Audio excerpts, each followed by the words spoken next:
Back's against the wall, but you are in a familiar place. The Huntsville Hornets are back home here in Huntsville, Texas to take on the Whitehouse Wildcats in Game 2 of this 3-game series in the bi-district round of Texas 5A High School Playoff Baseball. We have it here live on the Hornet Nation Broadcast Network powered by KSAM Sports. It's now time for the Bill Fick Ford Countdown to First Pitch. Hello, everyone. Collin, Neill, and finally back alongside me in the broadcast booth up here is BJ McMichael. BJ, it's been a long time, but happy to have you here for this one. It's bound to be a big game tonight. Hey, glad to be back. We got the band back together again, getting to come here for this home. Yeah, I got to step in for our PA announcer, the one and only Tony Kulak. One and only. Last game, or the last home game, it seemed. We were just talking about it. It seemed like forever ago.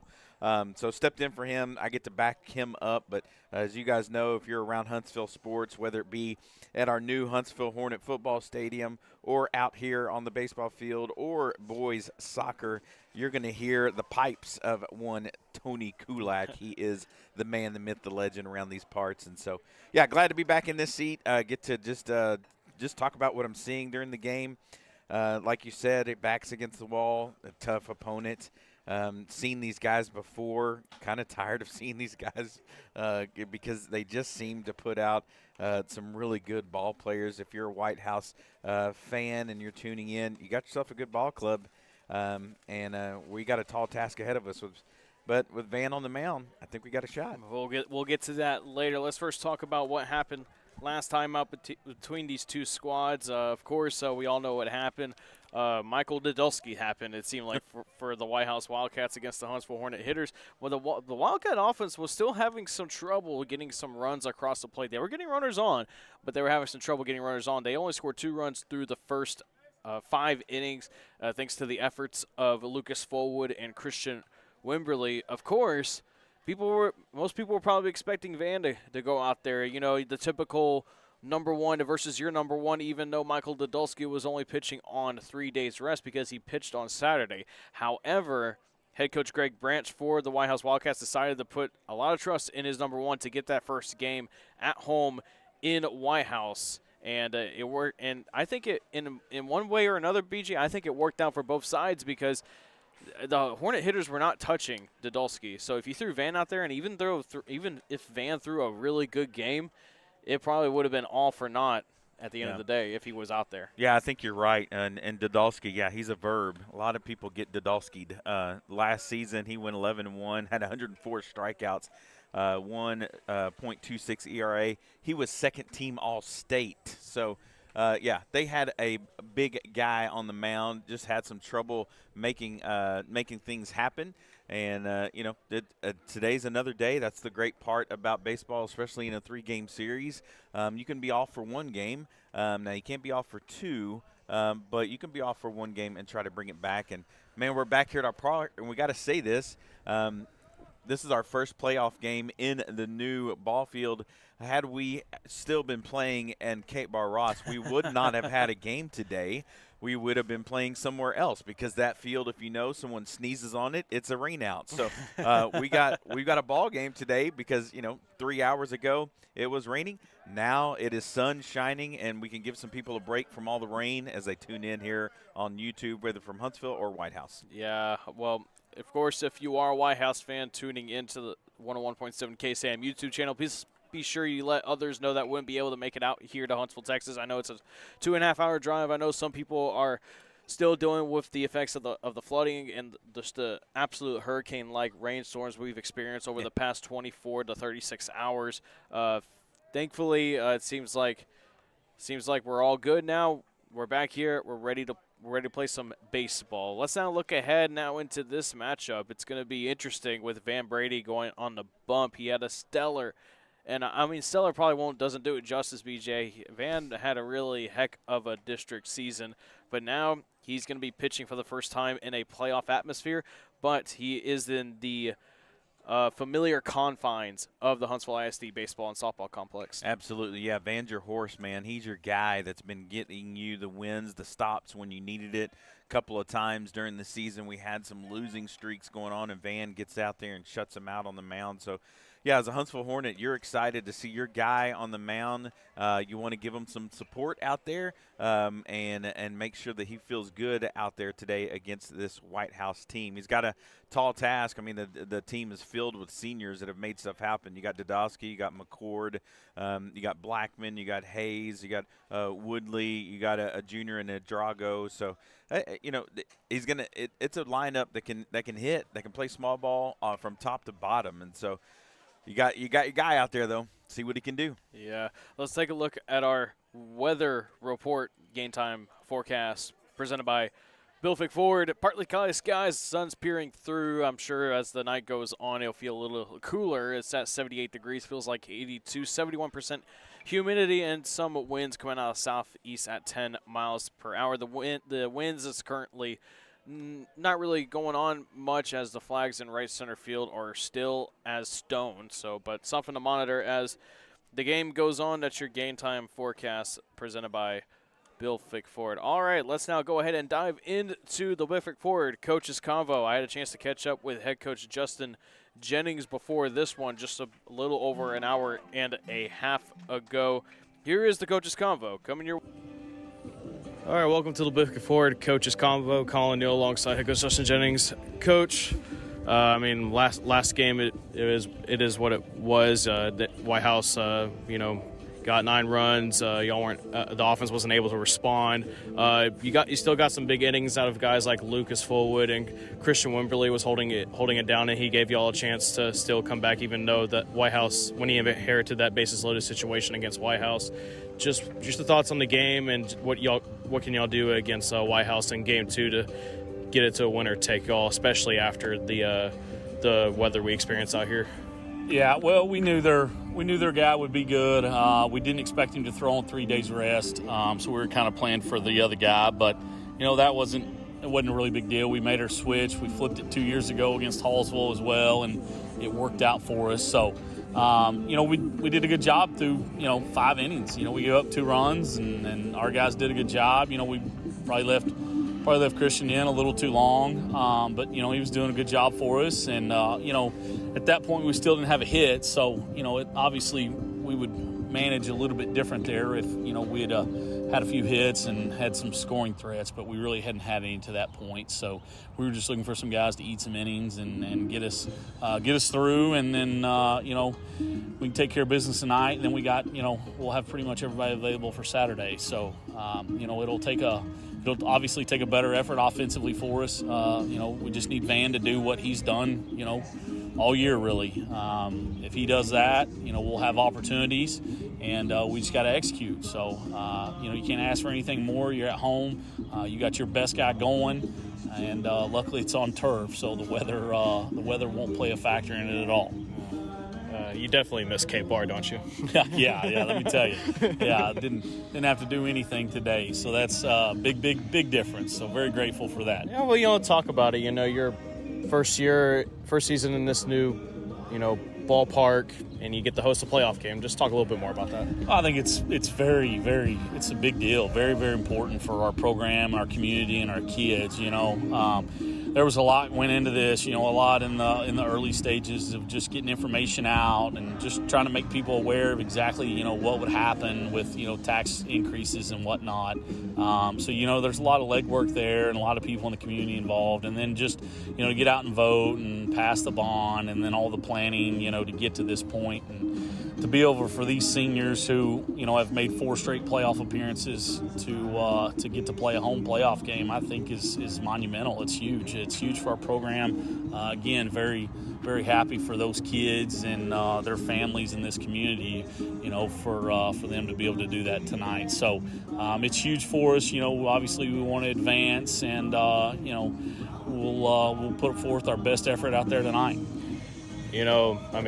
Big elephant in the room when it came to that last game. A lot of people seemingly were, shocked by it, I guess you could say, about Van not going. But, ultimately I like to say it worked out because if you threw Van out there against their number one guy, in which hindsight's 20/20, of course, but offense couldn't do anything against Sadulski, so it was probably a good thing Van didn't go out there.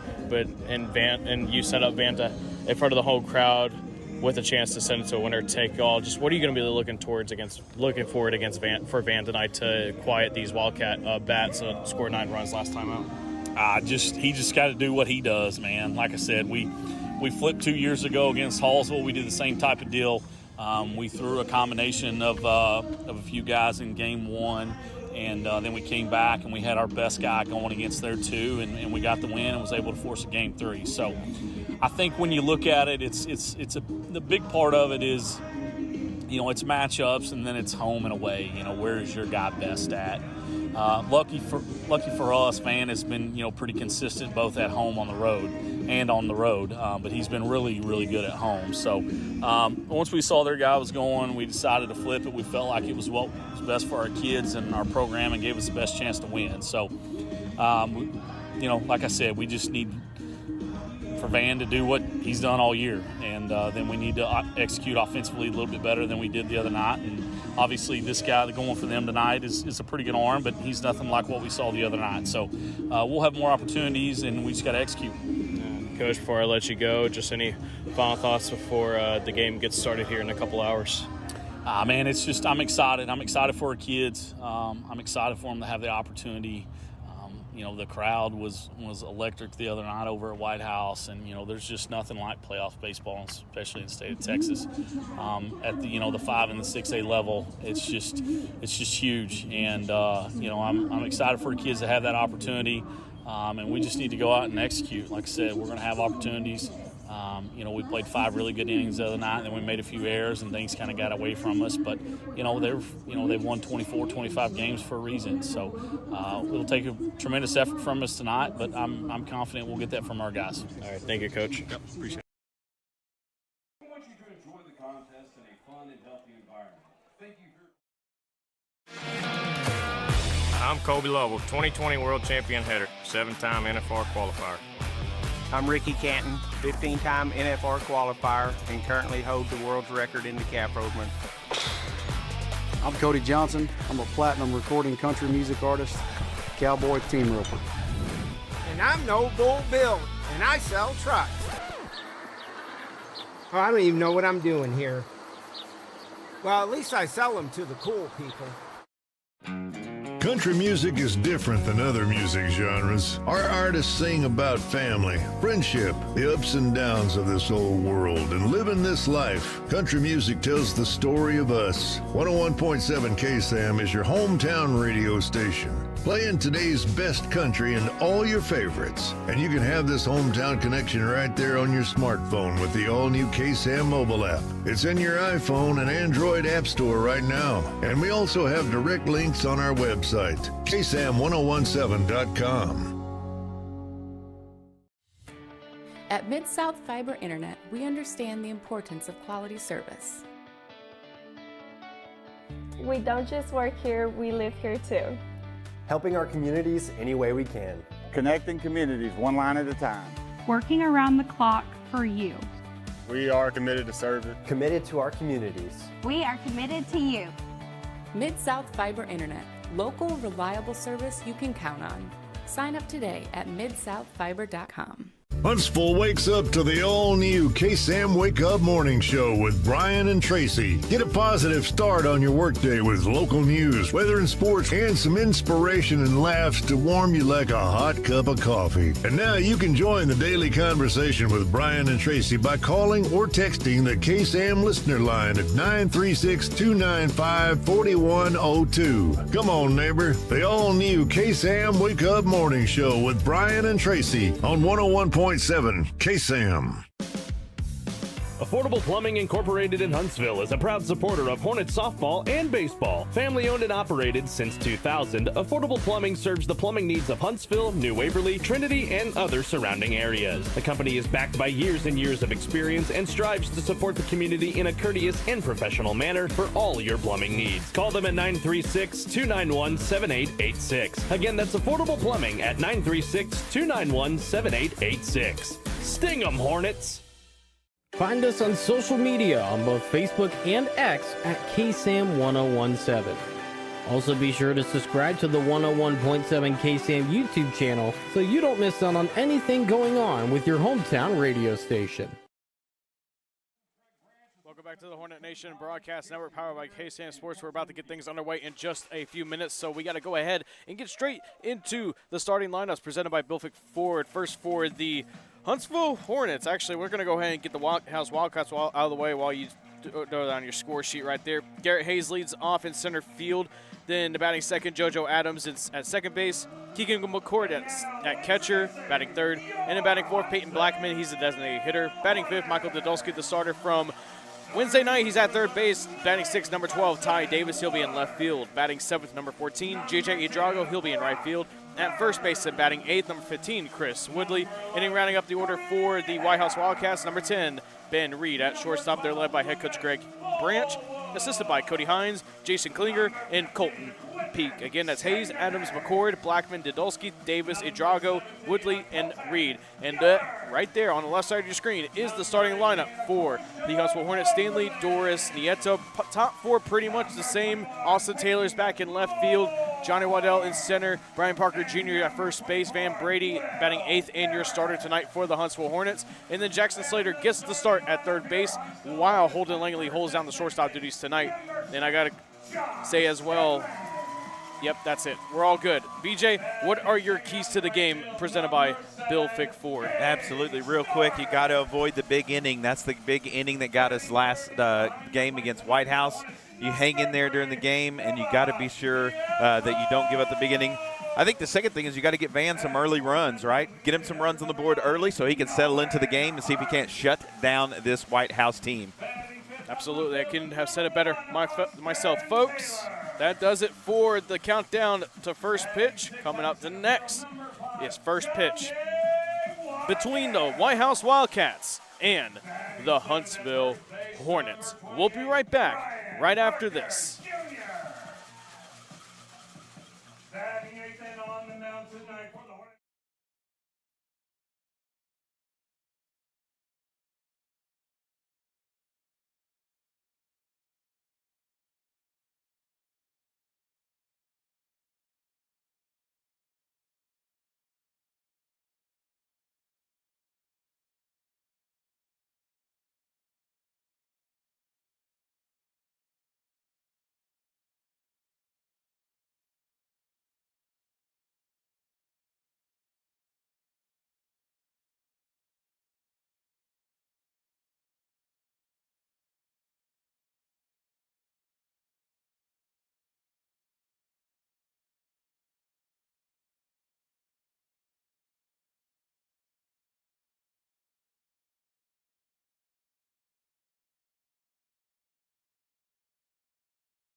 Find us on social media on both Facebook and X at KSAM-1017.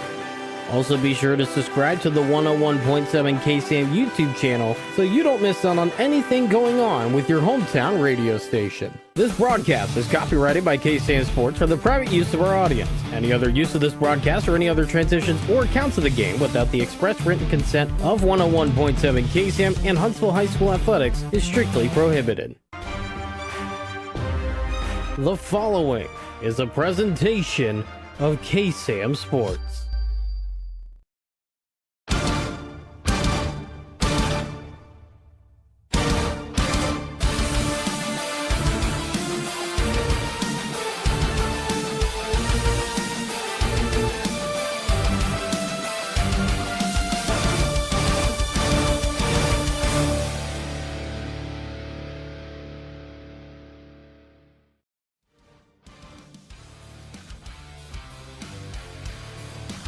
Live here on the Hornet Nation Broadcast Network, powered by KSAM Sports. Huntsville Hornet Baseball here on the 101.7 KSAM YouTube channel, presented by Wiesner of Huntsville.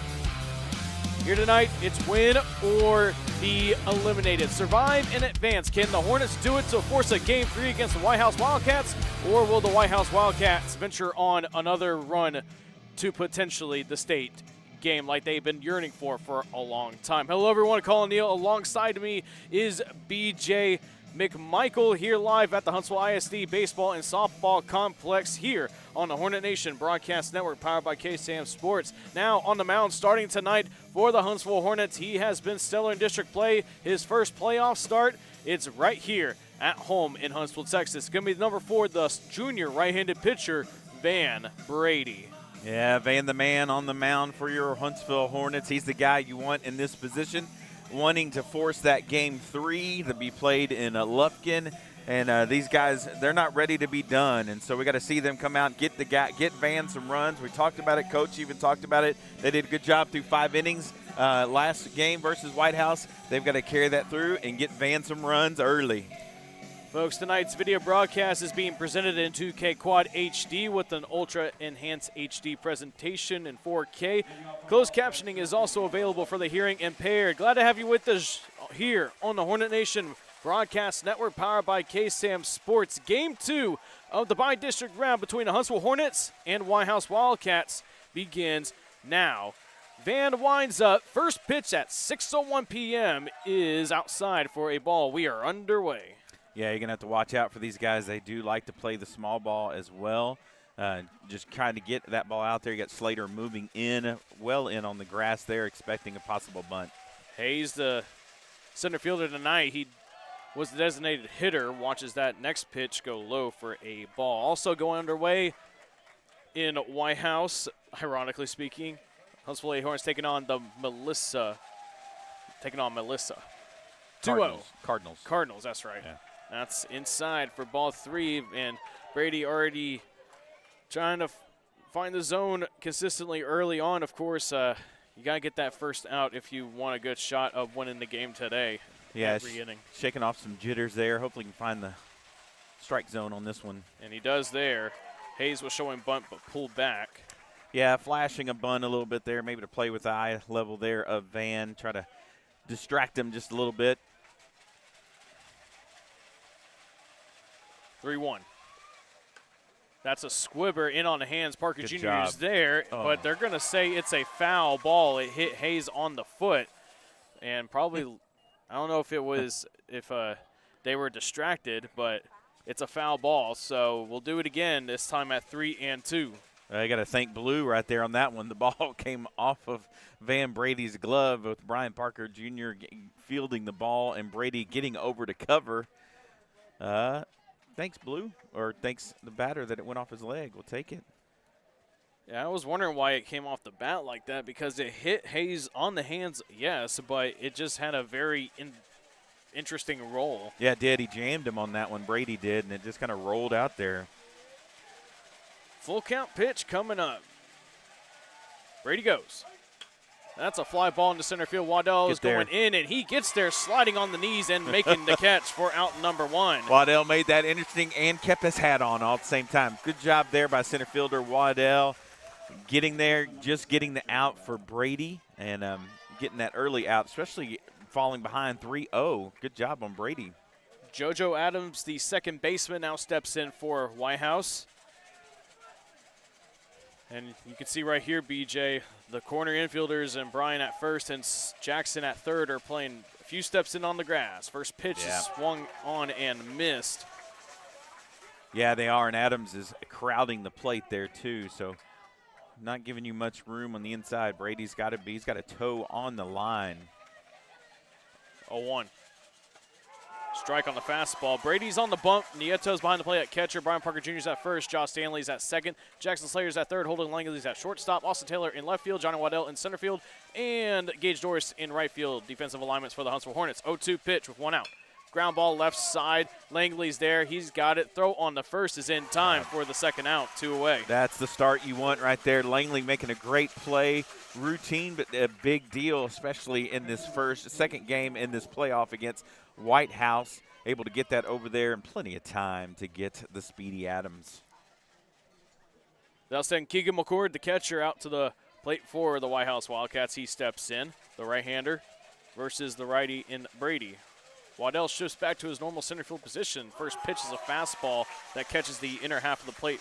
I like the energy of the crowd here. If you're here in Huntsville, you still got time to get here if you're able to get out and about. But we're glad that we can also provide this for your home. Take a break from the rain action. That slider gets away from Brady. It's 1-1. Whitehouse crowd traveled really well out here too, so they're cheering their guys on. If you're from Whitehouse, welcome into the broadcast.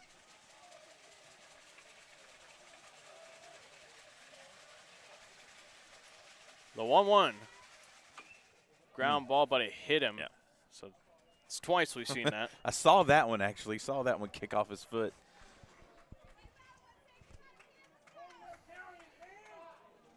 Got ahead of the count here on McCord.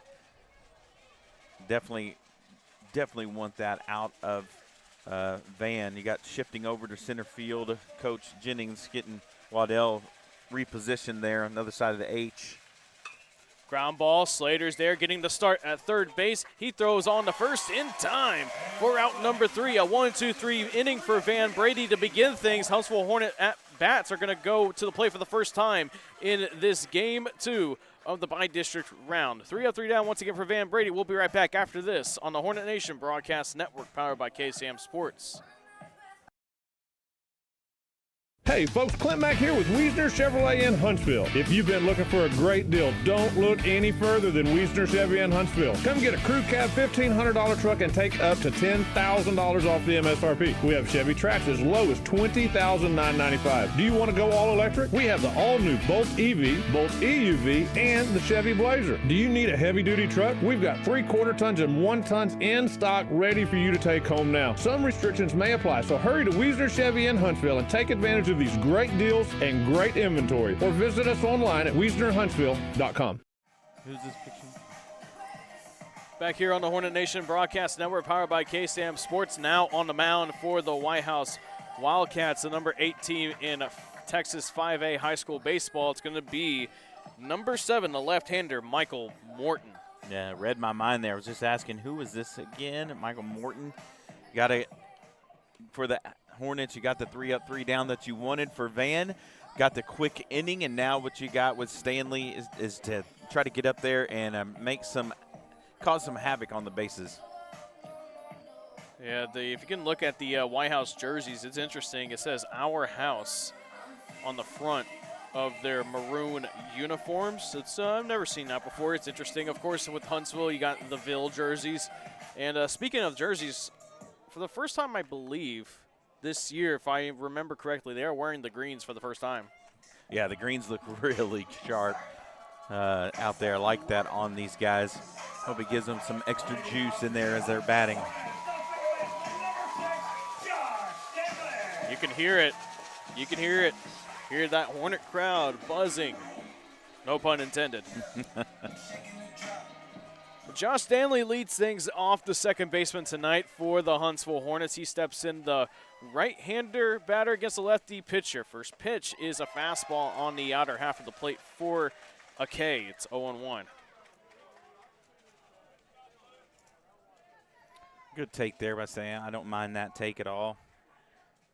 0-1 swing and a miss. Of course, the job for the leadoff hitter is to see as many pitches as you want. Of course, if you're Jose Altuve, then that's not really the thing. You just swing at the first pitch and probably send it over the left field wall.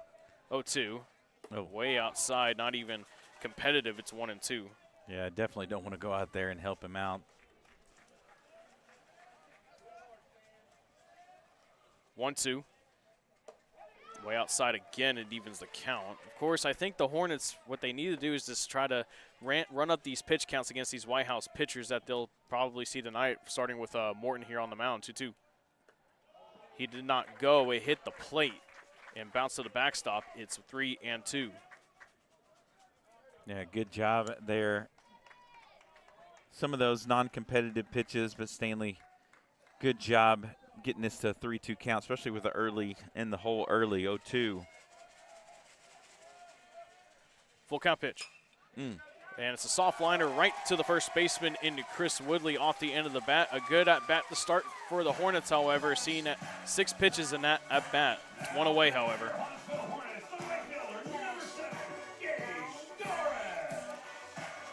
Yeah, a little unlucky there. Put a good swing on it, just unable to get that one through the infield. Gage Doris now steps in, looking to try to get the Hornets' first hit of the series. That's off the hands and foul. Give you a little scoring update. The Hornet ladies strike first, getting 1 run so far in the top of the first against the Melissa Cardinals. Bases loaded, 2 outs there. 0-1, 1 out. That's outside high as well.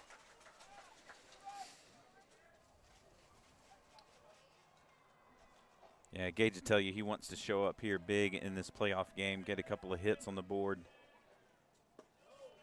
Fastball again is low. Being one of your seniors, wants to have a big showing here in this game, try to carry his team on to a game 3. 2-1. It's low again. It's a 3-1 count. Gage Doris looking to get on base with the bases on balls with Noah Nieto waiting in the on-deck circle. Has a tough take right there on the outside part, able to lay off of it and get a 3-1 count here. That's off the hands of Bill number 2. The second baseman throw on the first in time for out number 2. Yeah, just not a ball able to barrel up. I think if Gage could have barreled that one up, that would definitely have gotten through the infield. Just kind of jammed him. Defensive alignments for the Whitehouse Wildcats that goes as is. Of course, Morton is on the mound. McCord's behind home plate at catcher. At first base is Woodley. At second base is Adams. At third base is Dodolski. At shortstop, it's Reed. And at left field, it's Davis. In center field, it's Hayes. And in right field is Idrago. Curveball is just a bit outside and was also low for ball 1.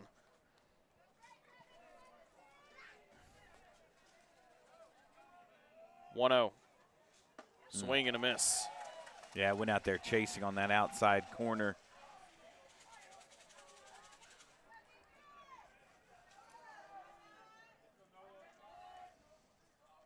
It's off the end of the bat and foul. Yeah, I do like what I see in our Hornet batters, not sitting back and letting the game come to them. They're wanting to take it to the game, making contact out there, swinging, trying to make something happen. 1-2, 2 out. Outside. You can see the catcher, McCord, how he's set up outside of home plate like that. Yeah, he already chased once out there, trying to get him to chase a little bit further out. Morton's 16th pitch. High and away, not even close. So ball 3, and Hornets run the count full for the second time in this inning. Third time overall getting it to a 3-ball count. 3-2.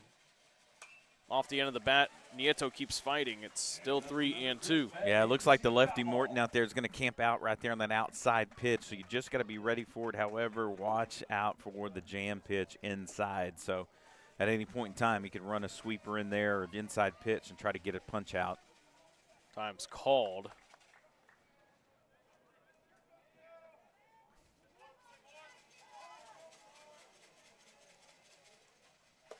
Swing and a miss. Morton gets Nieto swinging. That's strikeout right there for Morton, and that'll do it for 1. We're still all knotted up, 0-0.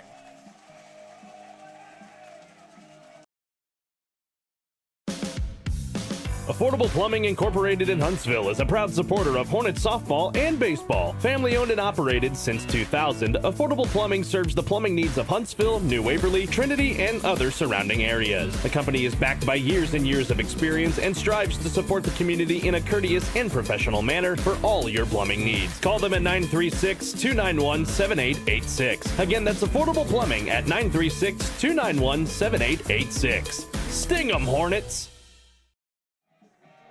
Welcome back to the Hornet Nation Broadcast Network, powered by KSAM Sports. While we still have a pause in the action, let's thank some more of our wonderful sponsors for sponsoring this season of Huntsville Hornet Baseball. This broadcast is brought to you in part by Wiesner of Huntsville, home of the bottom line. and by Mid-South Fiber Internet. Local company, local people, local service.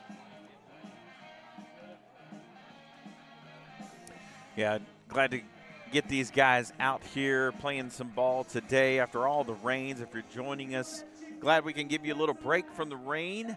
That we've all been indoors for the past couple of days, and so a beautiful day out here at the baseball park. If you're able to get out, you still got time to come catch a great game.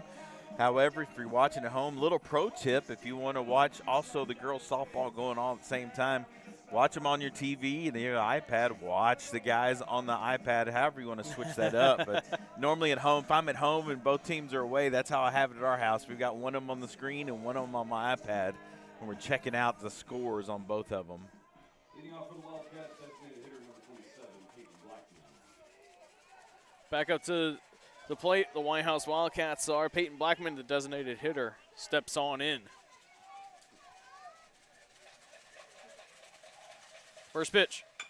The ground ball left side. Langley's there. Blackman's not going to run. He's maybe still dealing with that injury he suffered on Wednesday night. Don't know what it was, but it's kind of interesting to see him out there because I mean he is just a designated hitter, but you wonder how long you can, especially if you need like a ground ball to cross in a run. Mm-hmm. You know, how long can, if you're head coach Greg Branch, can you keep going? But Blackman is one of their best hitters on this team. Michael Dodolski now steps in. And steps right back out. Yeah, it was interesting as I was watching that and just seeing if on that play, Brian Parker Jr., he was just holding the bag. The guy, Blackman, just hit the bag awkwardly. First pitch to Dodolski is a slider that finds the top of the zone for a strike. Yeah, I felt bad for that young man because he just kind of hit awkwardly and fell down and was, of course, hobbled over. It stayed in the game, to his credit. Yeah. Tough kid. He got an RBI single after that. Yeah. 0-1, 1 out. Yeah. Gets past Nieto, it was outside anyway. That's why you keep him in there, right? Blackman stayed in there and got that single.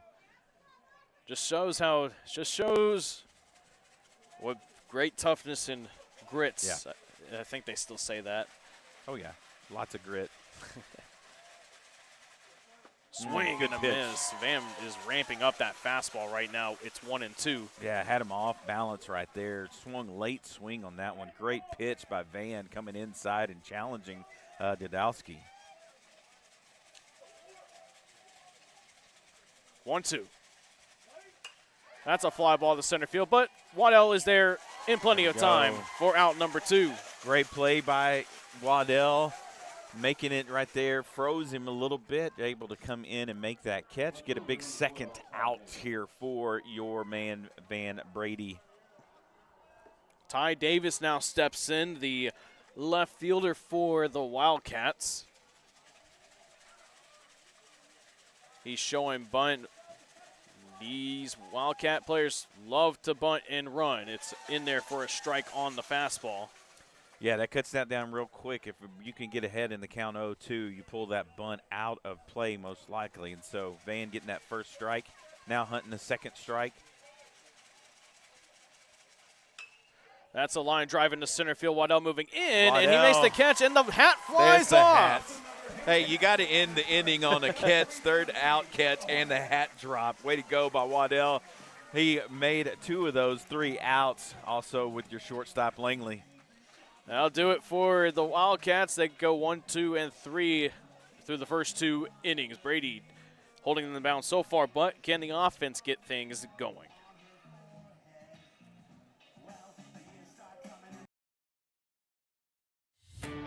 At Mid-South Fiber Internet, we understand the importance of quality service. We don't just work here, we live here too. Helping our communities any way we can. Connecting communities one line at a time. Working around the clock for you. We are committed to service. Committed to our communities. We are committed to you. Mid-South Fiber Internet. Local, reliable service you can count on. Sign up today at midsouthfiber.com.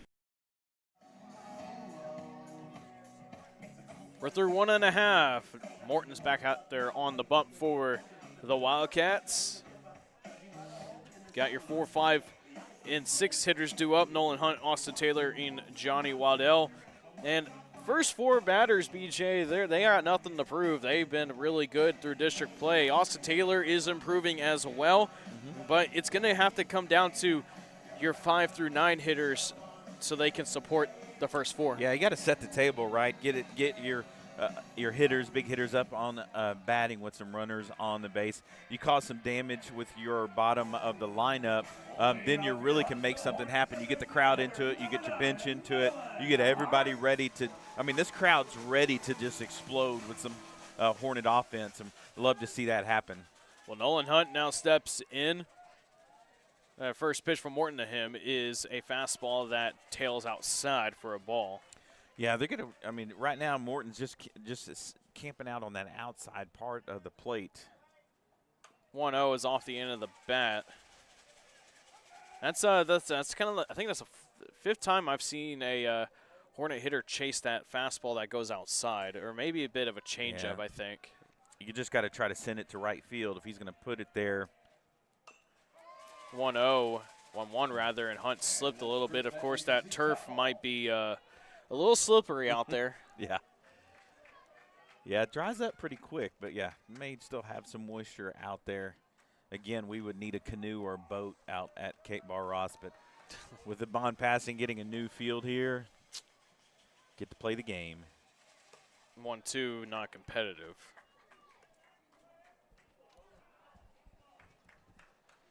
Yeah, 2-2 count, most likely set it up on the outside part of the plate again. Swing and a miss. Another fastball outside that a Hornet hitter chases. It's 1 away. Reminds me of a old school reference. Tom Glavine, outside, inside. Bust you up inside. So he's hitting the spots out there, encouraging a swing and miss for the Hornets. So they're gonna have to figure that out. Yeah, I think you just need to find a way to get on base by any means. Fastball's high and away. Yeah, you got to make sure and not help him out, so he brings those a little bit closer to the plate. The further you swing out and keep extending that strike zone. And another thing I think it's also kind of is one thing I kind of just noticed, looking on the stream. I noticed the shadow. You see where it is. I mean, that ball's in sunlight and then shadow. Pop up, right side of the infield, second baseman going out there. Right fielder, though, calls him off and looked a little weird out there for Idrago, but he makes the catch for the second out of the inning. Probably battling the sun because we haven't seen the sun very much in the past 3 days. So it's taking some used to looking up and seeing the sunshine. We're used to seeing clouds and rain. Well, Johnny Waddell now steps in. He's been busy already in this game. Had to get a couple putouts. This is a ground ball over the pitcher's head. Shortstop there, and Reed throws low, but Woodley gets it, and Reed falls down, but he seems to be all right. That does it for the Hornets as they go 1, 2, and 3 as well. Pitching duel already in this one. Van Brady looking to keep it up, however, against this Wildcat team that's hungry for a state title this year.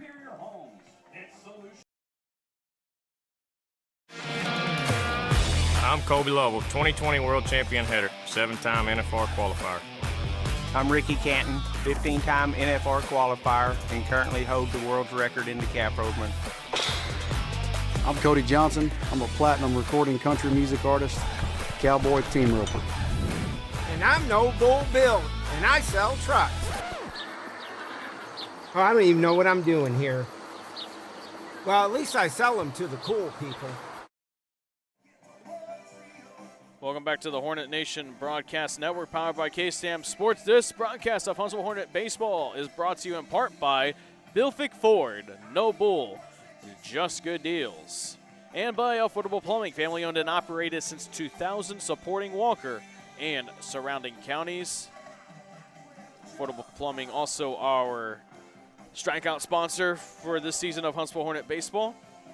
Of course, always thank our wonderful sponsors and all that, BJ, especially in such a season like this where you're having already a playoff game here at your new home. Yeah, first year in the new home, and you're already having a playoff game.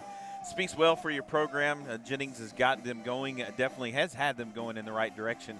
Adding Bohannon out there as your pitching coach. Just, the future's bright for these guys. They got some good players on the freshmen, JV Green, JV White, and so it looks good for this team going forward, but we want them to get this game here today against Whitehouse. Leading off is the right fielder, Idrago. He steps in. First pitch from Van. That one dives low for a ball. Yeah, you got Jackson playing in, Holden playing deep short. You just got to get that first out of the inning. Got to get it.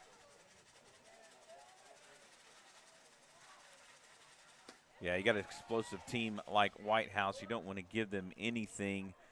Getting them early, getting those outs early definitely helps your ball club. Slater now rolls on back, but Brian Parker Jr., well, he was playing on the grass of the turf, but now he rolls on back 2-0. Ground ball right side. Stanley is there. He's got it. He'll throw on the first easily for the 4-3 putout, one away. Yeah, good job there. Stanley staying down on the hop, getting the ball, plenty of time, making sure he gets the throw over to Brian Parker Jr. Chris Woodley now steps in, the first baseman, wearing the big 1-5 on that maroon jersey. Bit of a color rush game here, BJ. The Hornet green and the Whitehouse maroon. Gotta love it. Yep. First pitch is popped up. Probably going to stay in play. Brian Parker Jr. is moving in. He makes the catch right in front of the Whitehouse dugout for out number 2. Quick second out there for Van. You got to love to see that.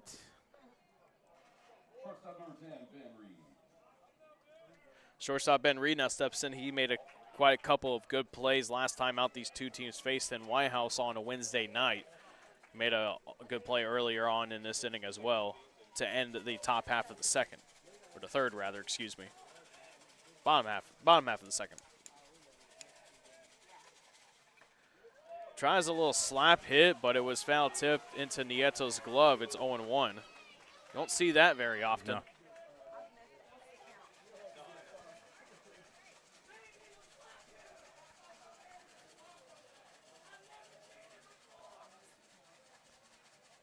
Brady taking his time, throws the 0-1 pitch. That slider gets away from Van. It's 1-1. Trying to correct I missed out on some of my notes here. 1-1. And try to slap hit again, but it's 1-2. Of course, Ichiro Suzuki made that pretty popular. Of course, you see slap hitting in softball, not necessarily baseball, because it's harder to hit a ball that small when you're trying to slap hit. Of course, the goal of it is just to make contact, see what happens. 1-2. Ground ball to the middle, right back at Van Brady, and he'll easily toss it on over to Brian Parker Jr. at first. 9 up, 9 down for Van Brady through the first 3 innings of his outing. The Hornets will send the 7, 8, 9 hitters up to the plate in the bottom half of the 3rd inning.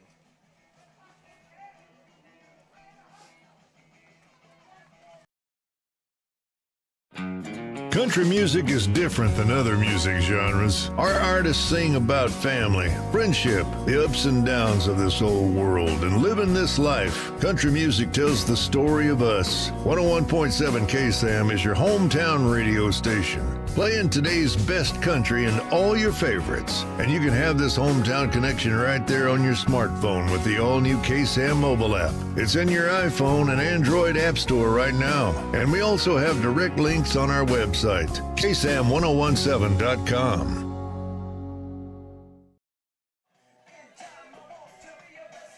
Bottom of the 3rd inning about to get underway. Brian Parker Jr., Van Brady, and Jackson Slater due up for the Hornets. I think you need to try to get on base here.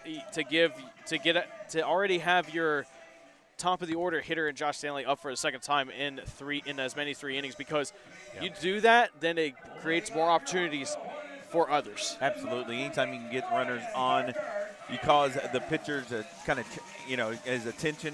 Anybody can do it right now. This left-handed hitter, Brian Parker Jr., been liking to go to the outside. It's an inside pitch here on Brian Parker Jr., so let's see if he can turn on it. Yeah, we got a lefty-on-lefty matchup here between Morton and Parker Jr. First pitch. Fastball catches the low outside corner for a strike. Unless he decides to work the other outside corner.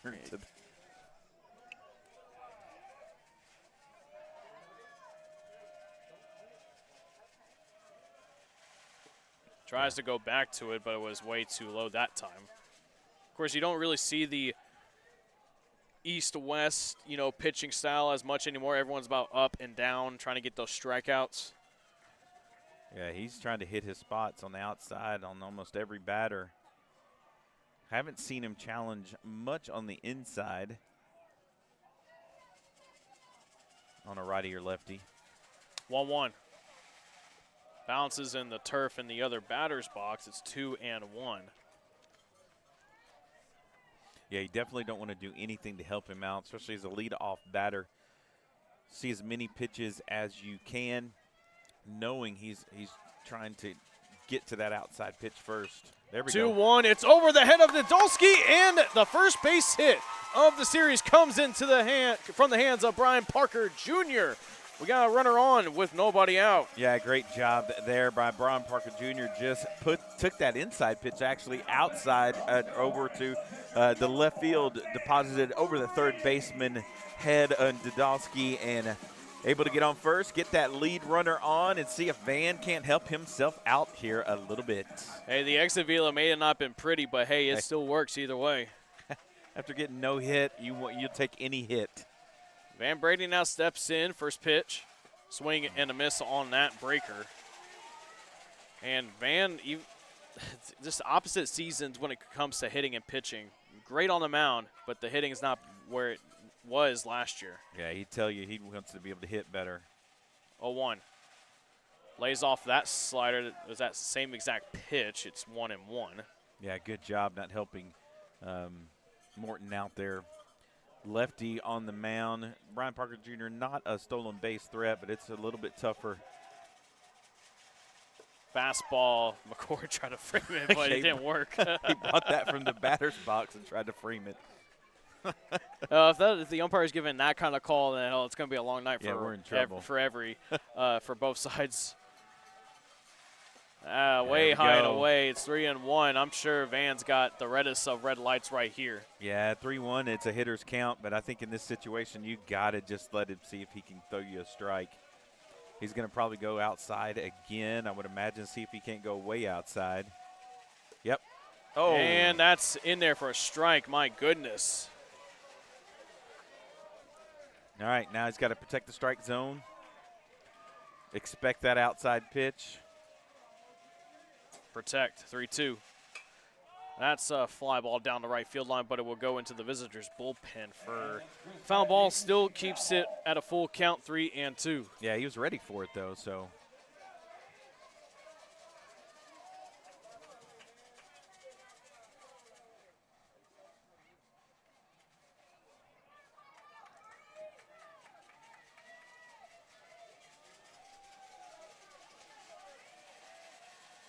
Full count pitch, no outs. Way outside for ball 4. Like you said, BJ, he tried to go at it again, but he missed his spot. And now Morton's got runners on first and second with nobody out. Jackson Slater now coming to the plate. Absolutely. Slater could cause some damage right here. Going to get a courtesy runner coming out for Van Brady. Maybe not. Well, at first it was going to be Christian Wimberly, but going to go in for Brian Parker Jr. Yeah, he's going to go in for Brian Parker Jr. Then Peyton Moore is going to go out there for Van Brady. So you are going to get speed on the base paths. Give you guys an update. It is 1-1 Melissa Cardinals versus the Huntsville Hornets. They are in the second, I believe, bottom of the second.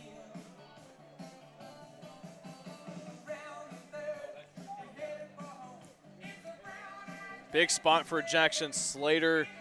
BJ, the junior. What a big spot, huh? Hey, big spot. He's played a mean third base. I've loved him over there on the defensive side of the ball. He's ready and primed to to get a base hit here. Coach Jennings is making sure he touches base with his second courtesy runner at second base. You don't want to lose an out there. Left side of the infield's pretty wide open. You see the shortstop Reed right behind Wimberly at second. First pitch, he puts the bunt down, no, and Wimberly is going to get caught leaning at second. My goodness, that's something that the Hornets do not want. Man, that's one away. Way too far off the bag.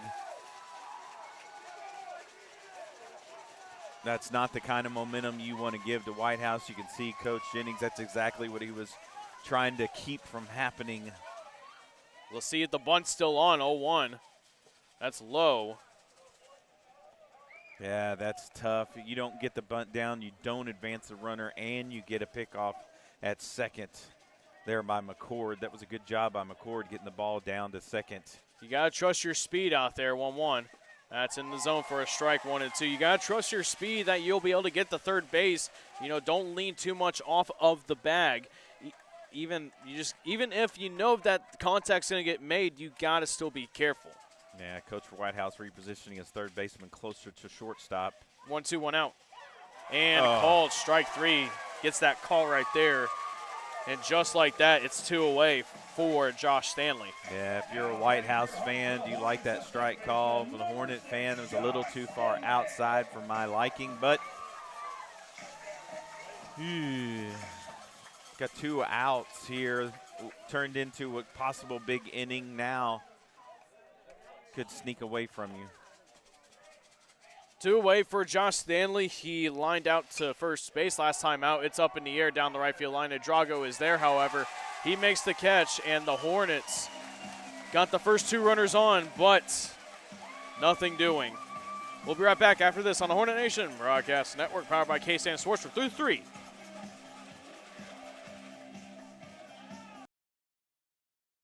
Hey folks, Clint Mack here with Wiesner Chevrolet in Huntsville. If you've been looking for a great deal, don't look any further than Wiesner Chevy in Huntsville. Come get a crew cab $1,500 truck and take up to $10,000 off the MSRP. We have Chevy Trax as low as $20,995. Do you want to go all electric? We have the all-new Bolt EV, Bolt EUV, and the Chevy Blazer. Do you need a heavy-duty truck? We've got 3/4 tons and 1 tons in stock ready for you to take home now. Some restrictions may apply, so hurry to Wiesner Chevy in Huntsville and take advantage of these great deals and great inventory, or visit us online at WiesnerHuntsville.com. We're through 3. Hornets had a big inning brewing, BJ, and now it seems like all the momentum is on Whitehouse's side right now. Yeah, it really does. That was a caught stealing or pickoff attempt there by McCord, the catcher. Good job getting down there. That was the first thing that hurt. Then you got a strikeout and then a fly out. Runners first and second, no outs. Then you end up getting no one bunted around, nobody moving around. That's tough, but Van Brady's got to come out, shake it off, and get this lineup out because he's starting back at the top. Yeah, you got Hayes, Adams, and McCord due up. Hayes now steps in, the center fielder. He flew out to center field his last time up. Leading off for the Wildcats, center fielder number 11, Garrett Hayes.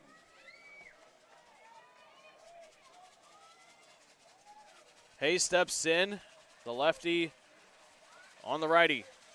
Slater is moving in a little bit to the grass. First pitch is a called strike, but I would have said he swung and missed at that anyway because he thought about it, then he pulled back. Hesitation will get you in trouble in baseball. Can get you in trouble for sure. Joe's bunt, he got contact on it, but it went foul to the backstop. It's 0-2.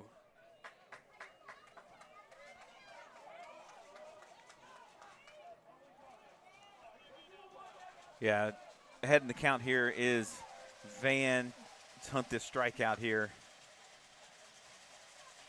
0-2 to Hayes. That's low.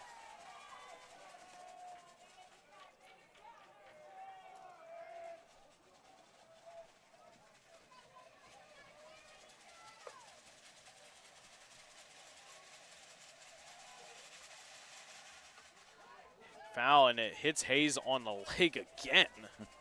Man, it made May need to wear some of that MLB armor that's on the shins and legs.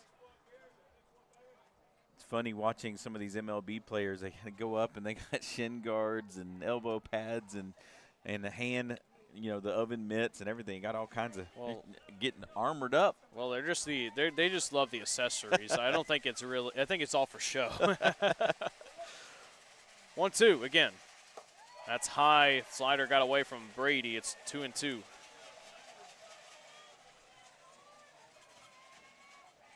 Yeah, evened up the count here. See if he can't still come back and get Hayes. Brady stepped off for a moment.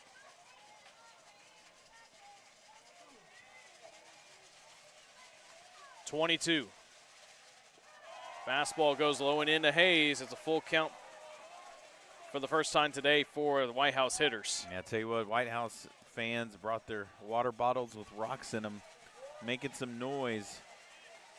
Yeah, I see some gallons over there too. And that's outside for ball 4.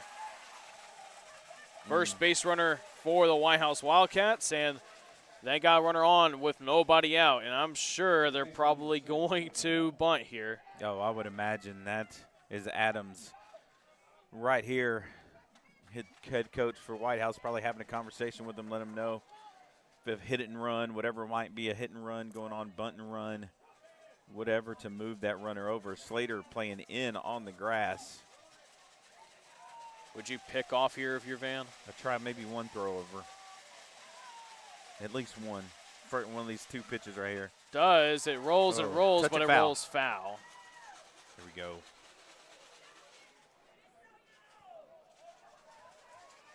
Yeah, you almost know Adams right here is just looking to bunt.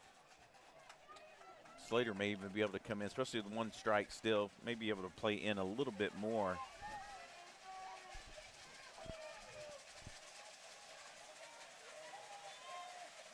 Momentum seemingly on the side of Whitehouse. Van's looking for a big pitch here, maybe hoping that Whitehouse makes a mistake on their end as well. Yeah, I'd do a pickoff here. Yeah, Brady's trying to play some mind games with Adams. Yeah, keep him off balance just a little bit. Got Hayes over there. Definitely a stolen base threat. There's the throw over. Yeah, I was waiting for that.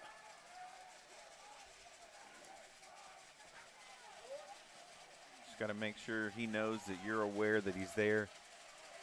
Try to shorten that lead there off first. 0-1. Bunt, and it goes foul. Bunt is off. It's 0-2. Big pitch right there by Brady. Yeah, you can look at Adams right there. He knows that he needed to get that one down for his team.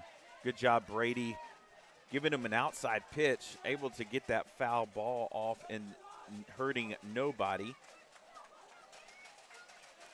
Ground ball here could be really key here for sure.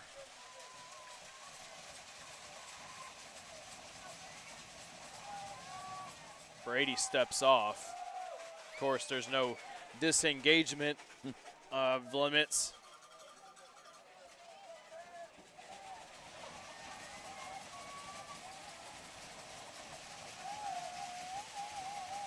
Pitch.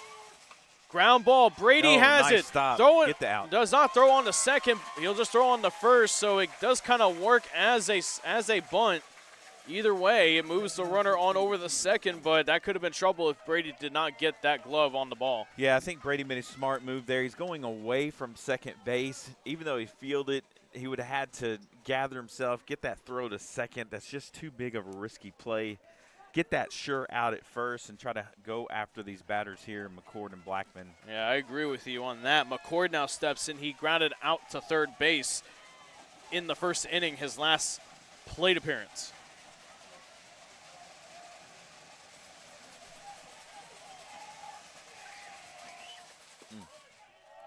Runs inside. Yeah, I just go back with Van doing there. Just in the moment, you got to make that decision, and making that decision to just go ahead and go over to first. You can see in his eyes, Man, he wanted to make a play at second, an athletic play, but good job hanging on to it and getting out at first. McCord showing bunt. Pitch, pulls back, swing and foul. No, it hit off the plate. It's a live ball. Runners on third now. Yeah, I thought I'd heard something hit off the bat, but he's saying no.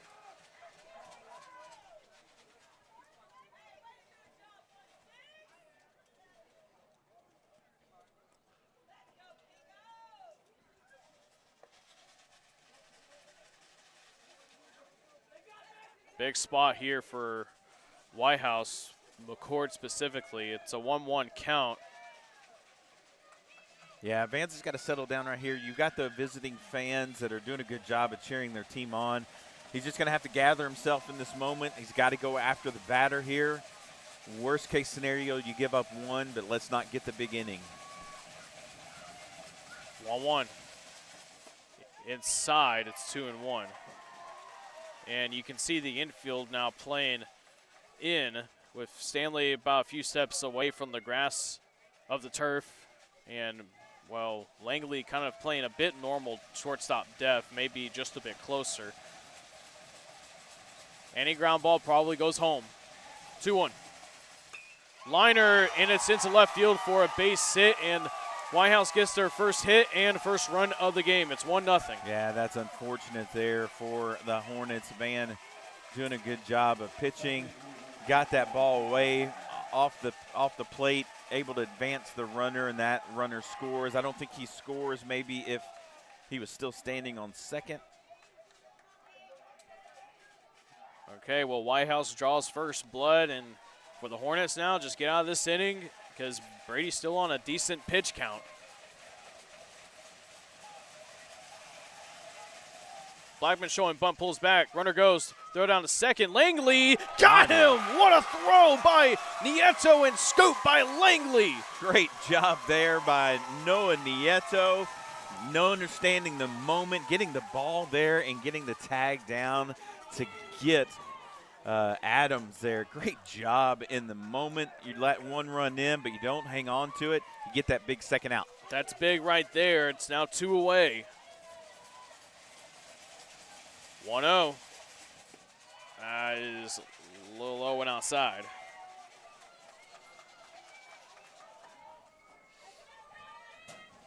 Yeah, we got one run in here for against the Hornets. But you're fine if you're fine with just the one run. It's just up to your offense if they can respond. Yeah, they're going to have to come back and respond, but let's get this third out. Ground ball left side. Diving stop by Slater. Throw on the first in time. Slater making some plays out there at third, getting the start here today. Whitehouse gets a run, however, on the board on an RBI single by Keegan McCord. We'll be right back here on the Hornet Nation Broadcast Network as we're halfway home in this one. At Mid-South Fiber Internet, we understand the importance of quality service. We don't just work here, we live here too.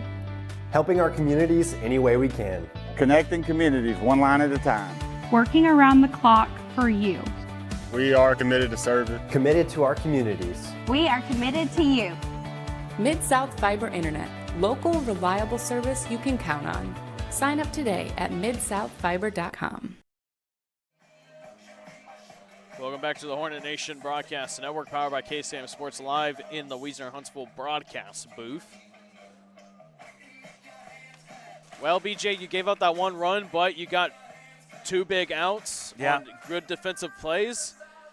I mean, you're fine with the one run right now, but the thing is, it's going to be up to your offense because the pitching did well through the first 5 innings against this Whitehouse team with a combination of Wimberly and Fullwood, but as the offense could not touch Dodolski, it gave Whitehouse all the momentum they needed, and they had that one big inning, and it was too little too late. Yeah, it was. Need Gage here to do something. See what he does as he watches that fastball go in there for a strike.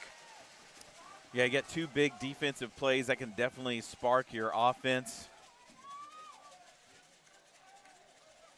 0-1, no out. That fastball is high. Of course, you got a good part of the order coming up, 2, 3, and 4 with Gage Doris leading off, and then Nieto in the on-deck circle and Nolan Hunt in the hole. Ground ball right side, but it goes foul. Nice play by Cole Bohannon out there. Nice snag by the first base coach there.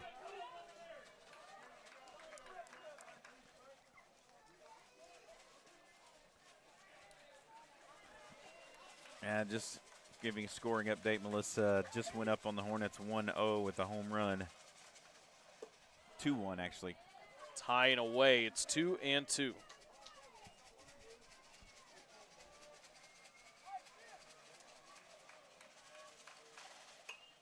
That's off the end of the bat as Doris is fighting.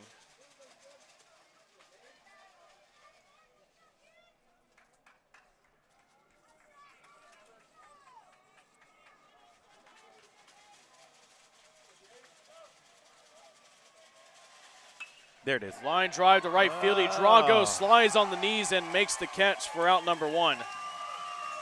Some good contact, but Gage getting unlucky there off of great defense by Drago. Yeah, I'm surprised by how far in Drago was playing Doris there. I thought that one was going to drop for sure until I saw how far in Drago was playing Gage, able to get there to it and get that first out.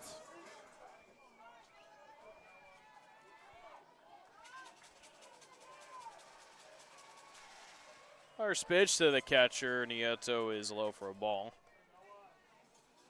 Yeah, I would like for Doris to be able to pick that one up. I know he wanted to pick up his team and get on the base path. If it was just a bit more to the left, more towards the left, the right center field gap rather. He'd still be running. Yeah. Popped up, that will go foul. Out of the ballpark. It's 1-1. Yeah, let's know it's big moment here to step up in this middle of the game here. Still got to try to get on. You just got to push one across. 1-1. That's high and away. It's 2-1. Yeah. 2-1 count. Fly ball down the right field line. Drago's moving in on it. A few steps away from the fair line, and that's out number 2. Yeah, Drago getting all the action out there in right field right now.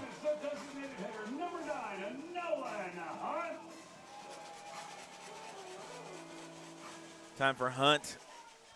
See if he can't get his Hornets on the board here. Not off the end of the bat. It's 0-1. Yeah, that's for Drago. That's 4 putouts already. Yeah. I tell you, you got him. The way that he's pitching here, Morton, you got everything going on the outside of the plate. You can see almost every time right-handed batters get up, your left field shifts over, right fielder shifts over. Of course, we still got plenty of ball game left. You just got to hope that Whitehouse can only muster that 1 run and hopefully give your offense plenty more opportunities. Of course, everyone's got to be on point. And you can't have that happen again if you do get runners on where you make a mistake on the base paths. Evens up the count. Way to hang in there, going after that outside pitch. Tell you, I'm impressed with this Morton kid. He's just hitting his spots out there, keeping the batters off balance, kind of directing them where he wants them to hit it.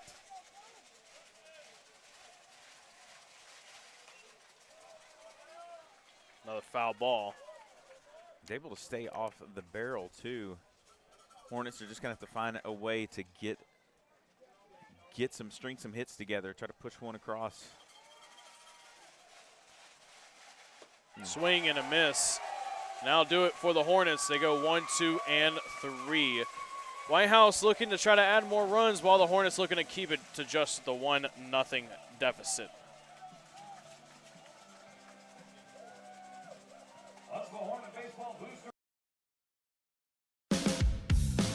Affordable Plumbing Incorporated in Huntsville is a proud supporter of Hornet softball and baseball. Family owned and operated since 2000, Affordable Plumbing serves the plumbing needs of Huntsville, New Waverly, Trinity, and other surrounding areas. The company is backed by years and years of experience and strives to support the community in a courteous and professional manner for all your plumbing needs. Call them at 936-291-7886. Again, that's Affordable Plumbing at 936-291-7886. Sting 'em, Hornets! Welcome back to the Hornet Nation Broadcast Network, powered by KSAM Sports. Hey, folks, just want to let y'all know that you can follow us on Facebook and X/Twitter at KSAM1017. Keep up to date all things Huntsville and Walker County and Huntsville Hornet Sports when it comes to the Hornet Nation Broadcast Network. That's powered by KSAM Sports. Again, that is at KSAM1017. Yeah, Brady's doing a good job so far. We got him at 45 pitches. He's filling up the strike zone. You got 30 strikes that he's filling up in there out of those 45 pitches. So your man Van Brady is giving you the game that he needs to give you against this Whitehouse Ball Club. It's just he's gonna have to push it again for another inning, try to get a 3-up quick, 3-up, 3 down, or get something with you put another 0 up on the board, and then the offense is gonna have to come in and make something happen. Michael Dodolski now steps in for the heart of the order. Dodolski, Davis, and Idrago are due up in this half inning. Dodolski lined out to center field, right to Waddell in his last plate appearance. Watches that fastball run inside. Yeah, it's going to be important to keep Dodolski off the bases path here. Get this big first out.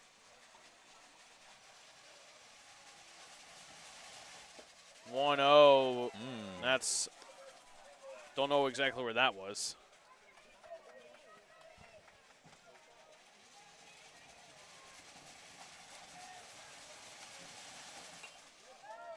Brady gets the first strike there on the foul ball. Yeah, good pitch there by Brady. 2-1. Maybe going that outside pitch again. Nope, coming inside. 2-1, fly ball down the right field line, and that is just foul. Oh, my. Mere inches. Yeah, that was a triple waiting to happen if it had stayed in. Dodolski with the speed and coming out of the left side of the batter's box. That could have been trouble. Missed by about a foot on the outside. On the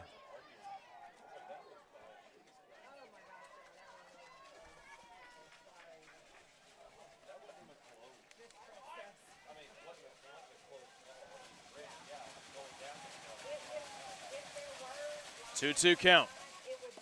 That breaker gets away from Van. It's a full count now. And again, just got to get the out right here.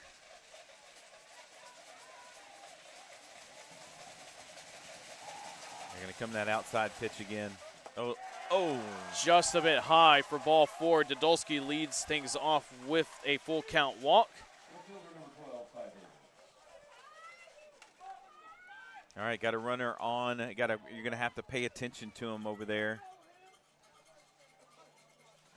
Yeah, there's going to be some conversation with Nieto and Van Brady, and head coach Greg Branch brings Dodolski, the runner, and the next guy due up, and Ty Davis up to have a conversation as well. Conversation Nieto's probably having with Van Brady is, hey, you got to keep him close to the bag. Probably going to have a bunt here. Bunt will probably, I would imagine, be called, trying to get an extra run across for Whitehouse. So you're just going to have to be careful.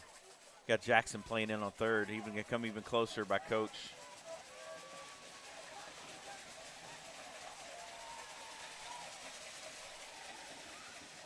First pitch, ground ball up the middle. Langley is there. Steps on the back for one. On the first. In time.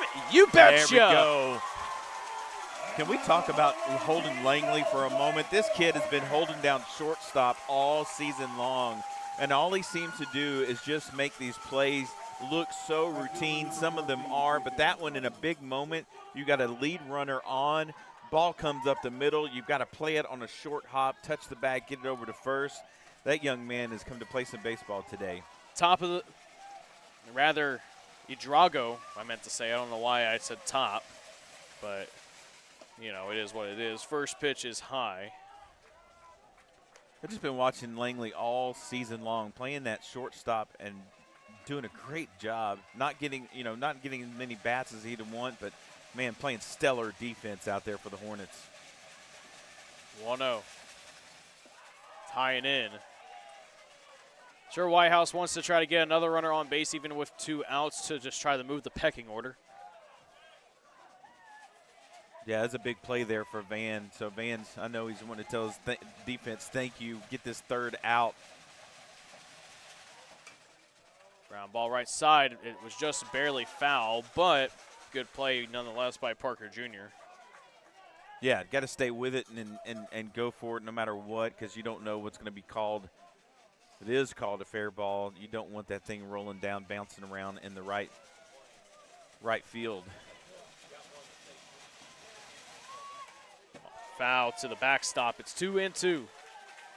Yeah, Drago has been the one making some plays out in right field. You know he's wanting to do something also on the base path here, so see if Van can't shut him down. 2-2 count. Idrago grounded out to second base his last time up. 2-2.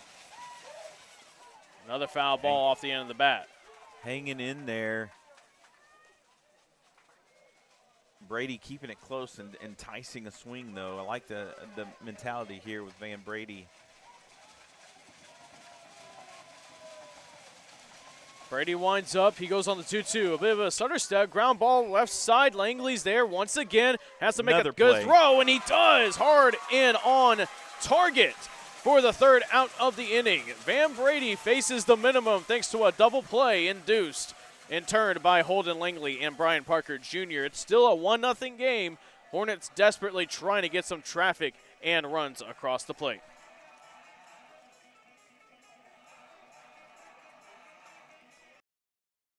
Huntsville wakes up to the all-new KSAM Wake Up Morning Show with Brian and Tracy. Get a positive start on your workday with local news, weather and sports, and some inspiration and laughs to warm you like a hot cup of coffee. And now you can join the daily conversation with Brian and Tracy by calling or texting the KSAM listener line at 936-295-4102. Come on, neighbor. The all-new KSAM Wake Up Morning Show with Brian and Tracy on 101.7 KSAM. We're through 4.5 here in Huntsville, Texas, between the Whitehouse Wildcats and the Huntsville Hornets. Collin Neill alongside my broadcast partner, BJ McMichael. BJ, you got your 5, 6, and 7 hitters due up in Austin Taylor, Johnny Waddell, and Brian Parker Jr. You need to find a way to get on. Yeah, you got to find a way to get on. Taylor right here doing whatever he can to get on base. You just got to give some base runners and some options out there for your offense. Bounces before home plate to begin the bottom half of the 5th inning. It's 1-0. You can sense that this Hornet crowd, they're just waiting to explode. They're waiting to match the intensity of the visiting Whitehouse. 1-0 is low and inside. And an offensive explosion could certainly help that along, especially as we get later in this ball game. No, well, it's outside. And you made one mistake, and it cost you a big inning. And then afterwards, Whitehouse scored the run. Now you kind of have to hope that Whitehouse maybe makes a mistake themselves. 3-0 is outside. That's a 4-pitch walk to begin the bottom half of the 5th inning for Austin Taylor. That's a good start. Yeah, good start. Taylor egging his bench on there. It's a dugout, trying to get him riled up just a little bit here for Waddell.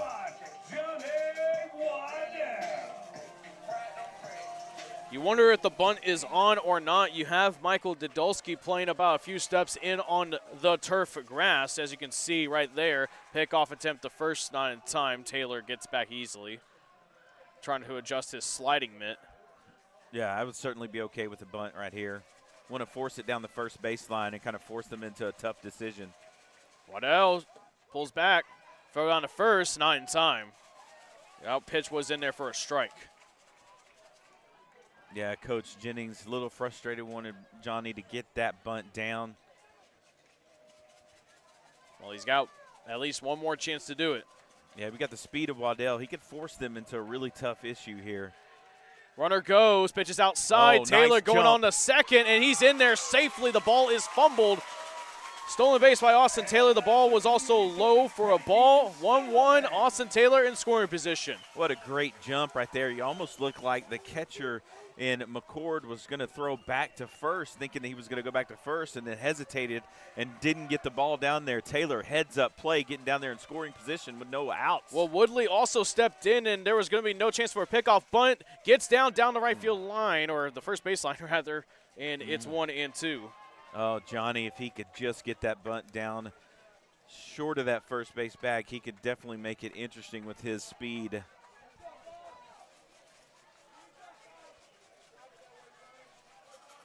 Still no outs, 2 strikes, ball in play, moves the runner, especially on the right-hand side of the infield. Time's called by Waddell, the center fielder. He started out district play in at second base, but then got moved to center field, and he's been a stalwart there ever since, and he's made a lot of great plays out there. Just going to watch that outside pitch. He's going to go back out to the outside. It does go to the outside. Taylor is going. Oh, Throw is no, he's safe. Wow. Dudolski may have not got the tag on Taylor. May have just gotten lucky, and head coach Grant Branch is going out there to talk. That looked like there's no replay. That looked like the throw was there in time. Taylor must have just got under the tag or outside of the bag before it got there. He is not happy. And Greg Branch is beside himself. He's going to get tossed. Yeah, he's got to be careful. He's going to get tossed. He's arguing. This Hornet crowd's getting into it. The third base umpire, of course, had the best view of us all. Look at Dudolski taking the lead, calming his team down out there. So this should count as a mound visit, I would imagine.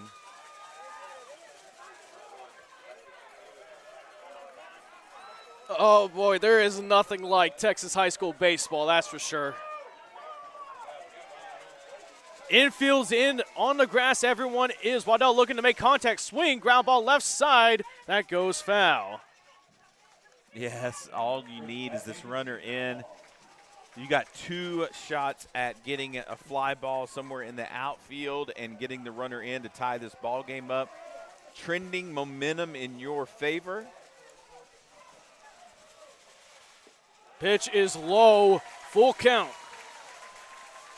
Infield depth playing to cut the runner down at home plate for the Whitehouse Wildcats. Ground ball right side to the second baseman, but he'll easily toss it on over the first for out number 1. Still, though, you still had Austin Taylor advance 90 feet twice, and you got a left-handed batter up to the plate with the infield still playing in. Yeah, that ball was just hit too hard by Waddell. Had it been a slow roller, then Langley probably would have scored. Hit that hard. Second baseman Adams was able to look back the runner. Playing with only 1 out, you don't want to chance that. First pitch is a fastball that runs inside to the left-handed hitter. Against the lefty, it's 1-0. Yeah, especially with Brian Parker Jr. I like that call there by Jennings. You got Parker Jr. who can lift this ball to the outfield. You want to play safe because this run is so important. Shows the bunt, pulls back. It's 2-0. I like it. I like it. He's calling for a strike as coach. He's going to challenge it down to third base, saying that he didn't pull back in time. He's saying no. He's asking everybody. Yeah. Wait, did that hit him? Or no, are they going to do intentional walk? They're going to go for the double play. Yeah, I think they're going to go for the intentional walk. It's already a 2-0. And you have Van Brady coming up, and like you said, going for the double play. Man, this inning is something else, I tell you what. Playoff high school baseball at its finest. You got coaches playing a little chess match out there. Jennings also going to get a courtesy runner out there of his own. Yeah, he's going to go with number 11, Cody Hager.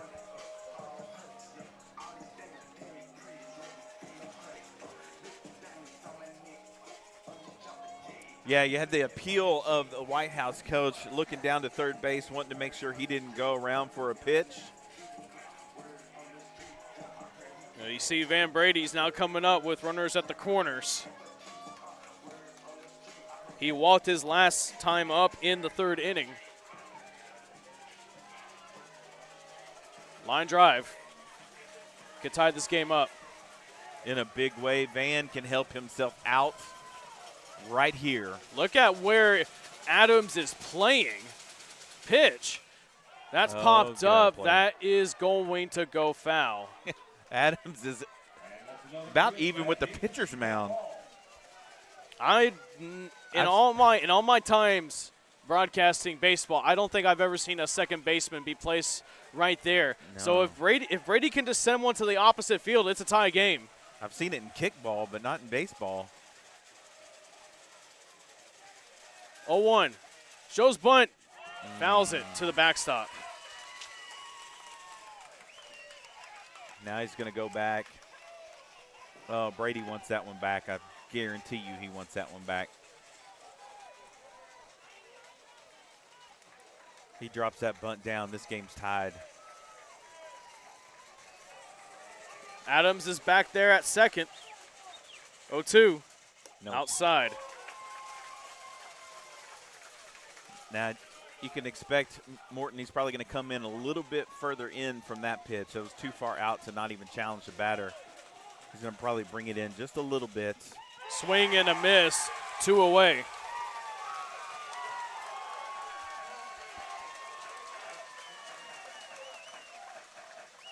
Now batting for your Huntsville Hornets, the third baseman, number 23, Jackson. It's up to Jackson. Going to have a base hit. And head coach Justin Jennings wants to have an offensive timeout with Jackson Slater, and I think they're gonna pinch hit for him. Carson Woods is gonna come in. Of course, Carson Woods has had plenty of big moments this year, especially in non-district play. Had a big game in the first home game of the year for the Hornets here at the Huntsville ISD Baseball and Softball Complex. Yeah, I've seen Carson had some really good at-bats going opposite field, and so I think Coach Jennings may like his chances with outside pitch here and you got Whitehouse coach coming out, a little scouting on Carson.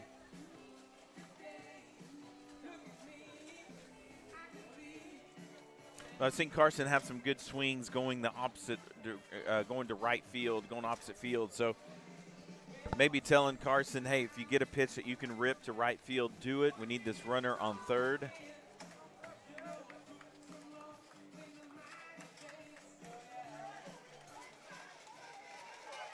Give you a scoring update. Unfortunately, Melissa Cardinals have gone up on the Lady Hornets with a home run, 4-1.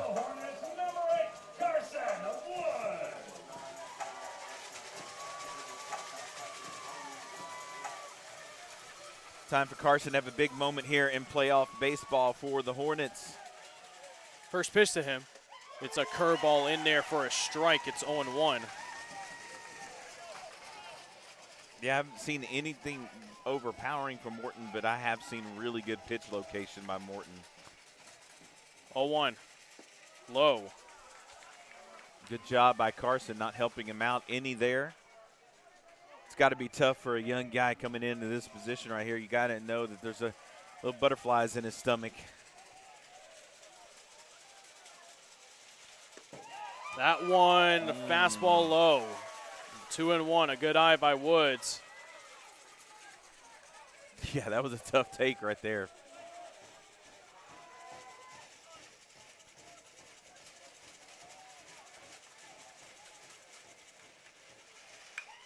That's heading into no man's land, but Adams is there, and almost the right fielder runs into him, but Whitehouse escapes the threat, and it still remains a 1-0 game to Whitehouse through 5.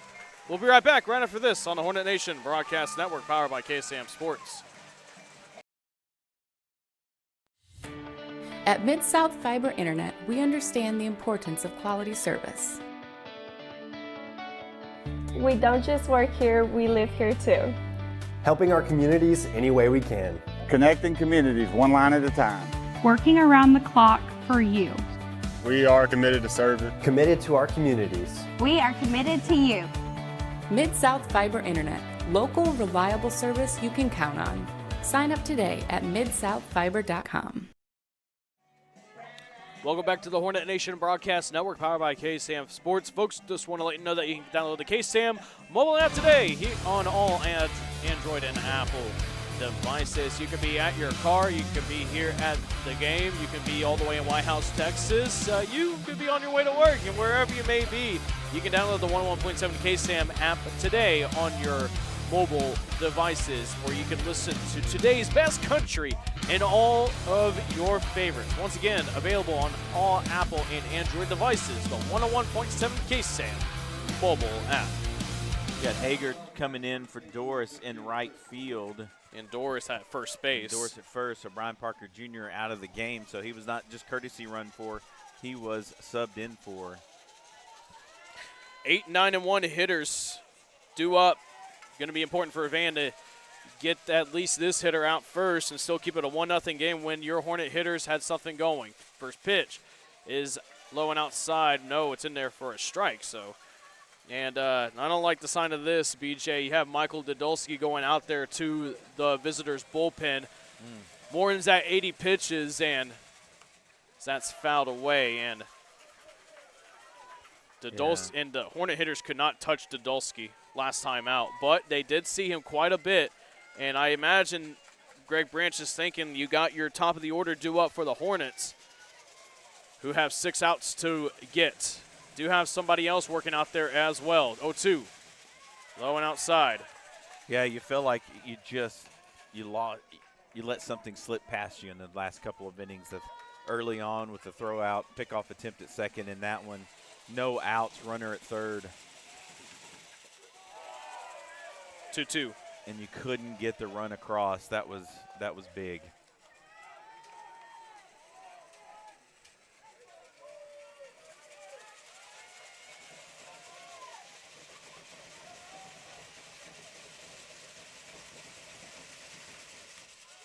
Another foul ball. Yeah, and you could see just the momentum shift as the Whitehouse coming off the field. Coach is pumped up. Kids are pumped up. They stopped a run from scoring after having a third base runner at third with no outs. And Hornets, you got to find a way to bounce back. Fastball is high. Van tried to ramp it in there.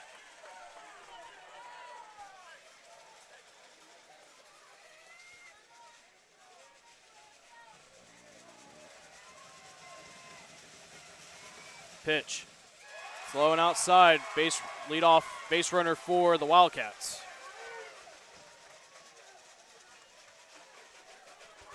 Yeah, if you are a betting man, I would guarantee you they're going to be having a bunt right here.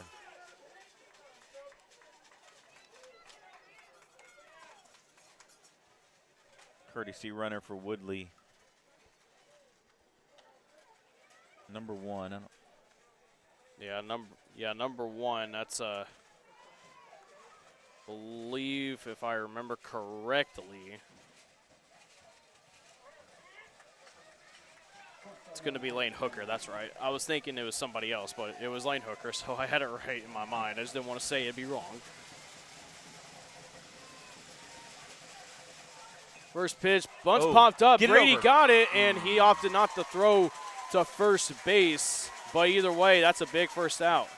Yeah, good job by Brady getting off the mound and getting that ball secured before thinking about going over to first.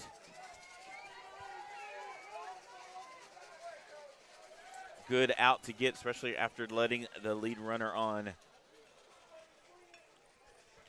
Cole Bohannon is going to go out there and have a conversation with Van Brady and his infielders. That is, Wynn Harris and Michael Dodolski are out there warming up in that visitors' bullpen. Yeah, just if you're the Hornets, you got to find a way to kind of settle things down. Yep, you let some things slide in that inning, and you got to compose yourself, got to gather everybody back up. You still got a ball game to complete here. Doesn't matter who they throw at you. You just got to be ready to hit and make something happen. So got to get out of this inning first with no runs. Yeah, you got 6 outs to work with if you're the Hornet hitters. But as far as we know, that man right there, Van Brady, has thrown really well. Yeah. Oh, Van Brady's giving you the game you needed him to give you. That young man is pitching the game of his life out here against this Whitehouse team. Garrett Hayes now steps in with the runner on first. Brady steps off for a moment.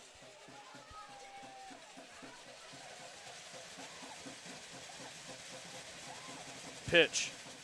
Ground ball. 4, 6, 3. No, he's safe.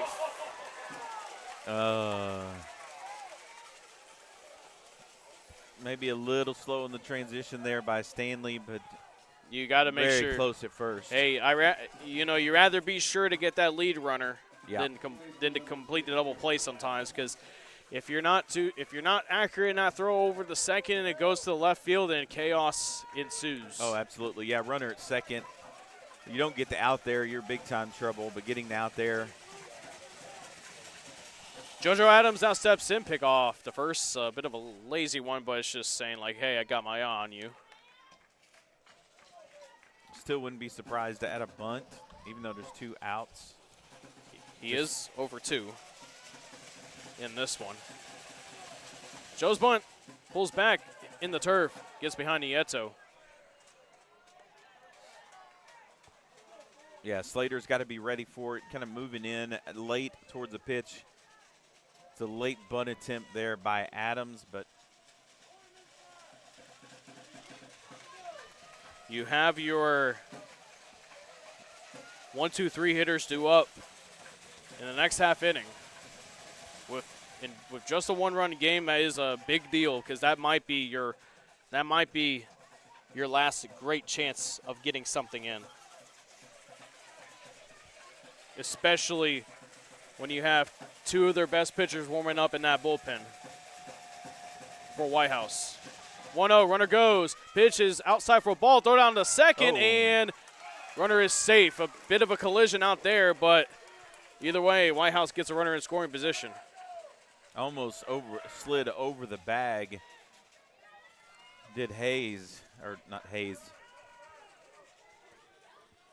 Yes, Hayes almost slid over the bag.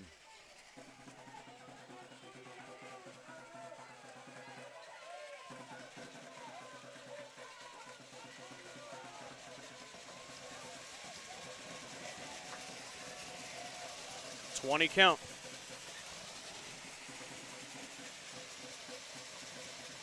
Pitch, bunt, gets away from Nieto. Oh, get him. Throw down to third. Slater can't handle it. The ball rolls into left field, but it's backed up by Austin Taylor.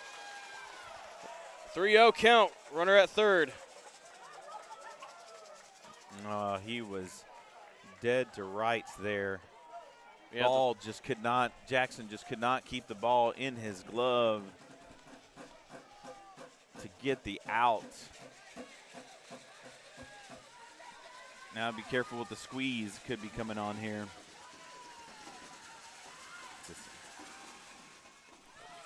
Pitch is outside for ball 4. Runners at the corners now with 2 outs.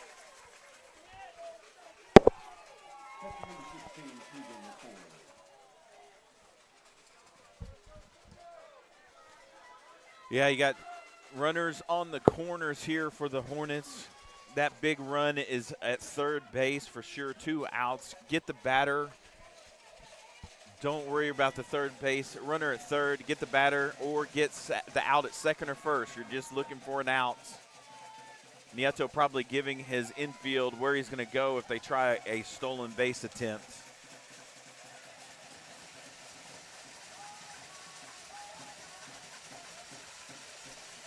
First pitch. It's high. I could see him at some point in time sending Adams and try to see if he can't get caught in a pickle, even if he can let the run score. I don't think Nieto is going to even bother throwing it down to second. No, I don't think so either. Unless he knows he can get him. Pitch is low, 2-0, and Van still struggling to find the strike zone with 2 away.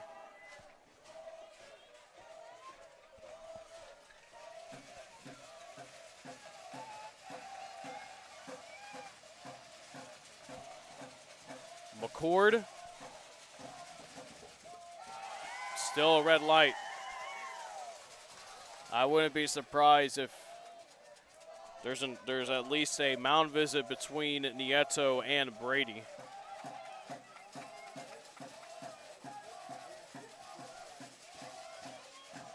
Yeah, Van Brady's just got to come and settle down and get him, because you don't want Blackman coming up, hurt ankle and all. He can find a way through the infield. Strike. Yeah, that bat was not going to be coming off McCord's shoulders there.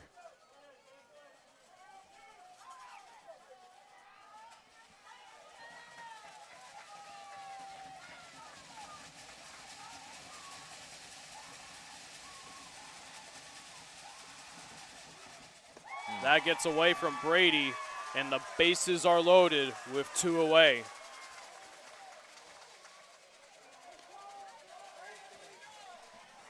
Coach Jennings coming out, having a conversation with his infield, saying, hey, we're okay. Calm down. Let's get the out. You got any bag for the out. Yeah, you got Peyton Blackman coming up.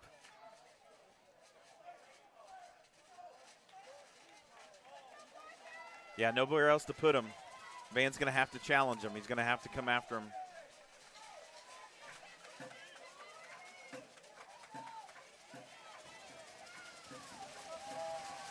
Van's got it right here. He's got to come after the batter.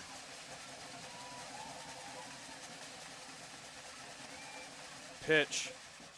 Blackman watches that first pitch go down Main Street for a strike. It's 0-1. Of course, if you can leave the bases juiced and you get your offense back out there, momentum sort of going your way at that point, because Whitehouse wants to get insurance right here. Yeah, playoff baseball, your best pitcher against their best hitter.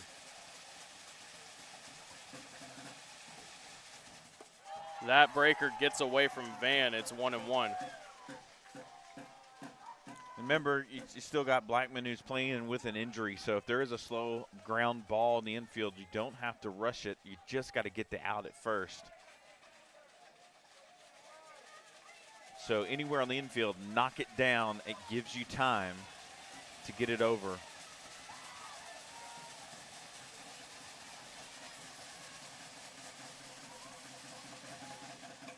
Foul, 1-2. Took a hack at it right there, did Blackman. Head of the count, though, 1-2 there for Van. Got to dial up the perfect pitch right here. You got some to play with. He can try to challenge him and see, or try to waste a couple of pitches, see if you can't get him to chase. But at some point in time, bases loaded, you're going to have to come in and challenge him.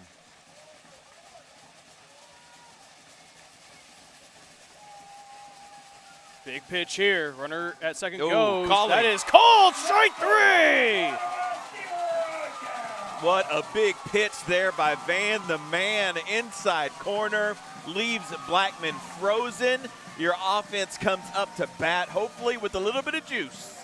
Well, Morton is going back out there. Branch wants to roll him out there as long as he can. He does not want to use his #1 guy to close the game just yet.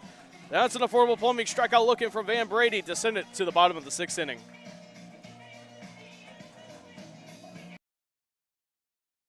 Hey folks, Clint Mack here with Wiesner Chevrolet in Huntsville. If you've been looking for a great deal, don't look any further than Wiesner Chevy in Huntsville. Come get a crew cab $1,500 truck and take up to $10,000 off the MSRP. We have Chevy Trax as low as $20,995. Do you want to go all electric? We have the all-new Bolt EV, Bolt EUV, and the Chevy Blazer. Do you need a heavy-duty truck? We've got 3/4 tons and 1 tons in stock ready for you to take home now. Some restrictions may apply, so hurry to Wiesner Chevy in Huntsville and take advantage of these great deals and great inventory, or visit us online at WiesnerHuntsville.com.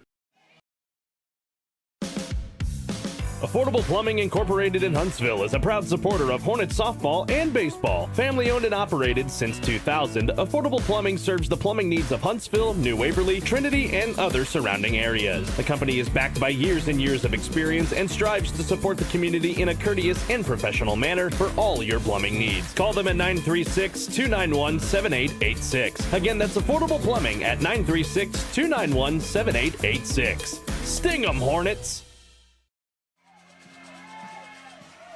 Back here on the Hornet Nation Broadcast Network, new pitcher out there for the Wildcats. It's going to be number 23, and McMichael Didulski threw 6 no-hit innings. Maybe not. Never mind.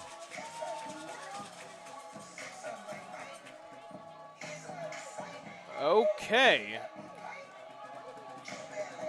That's definitely interesting, but you know, maybe it works out for the Hornets. I'm kind of lost for words. I don't know what I don't know what I just saw. I don't either. They did a pitching fake. I didn't know you could do that.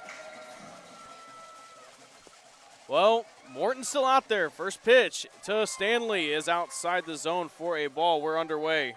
Now maybe he's going to switch him.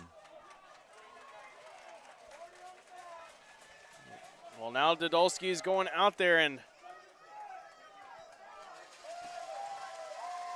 I guess he wanted to give Morton a send-off or some sorts. I don't see Jennings. Well, now Jennings may be coming out to have a conversation, but he's having a conversation with his batter. I don't know if there's anything wrong with it, except Jennings now seems like it's okay. Otherwise, I would think Jennings would have a little bit more of a. Probably just trying to play some mind games or something. I don't know. But Didulski inherits a 1-0 count. Stanley's fastball, it's outside. And this is a guy that can get things right up there to the low 90s. Sits usually high 80s, but can get up to 91, 92. Strike. Here's the thing, if you're Huntsville, push a run across, and he's most likely out for tomorrow's baseball game with the pitch count numbers. So 2-1 is fouled. A good swing by Stanley. It's 2-2. With Whitehouse running him out here tonight, I would imagine that takes him out of game 3. So as a coach, you're just saying, hey, let's get 2 runs across. Let's get this thing, send it to a game 3. It's popped up on the infield. Reed calls everyone off. He makes the catch.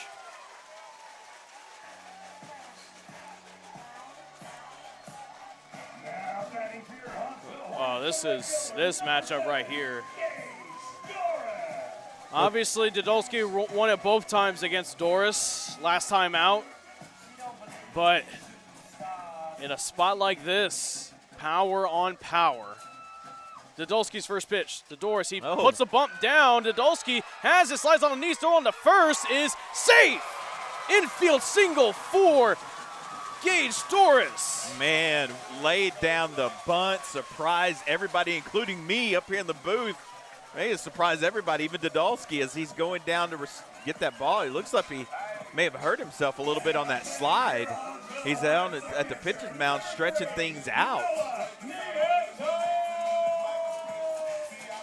Well, Noah Nieto will now step in with 1 out, runner on first. Base runners is what the Hornets need. They just need 1. The question is, can they get that 1 run across? And Didulski is still. Yeah, I don't think he's right out there. Pick off it to the first, and they got Doris. Are you kidding me?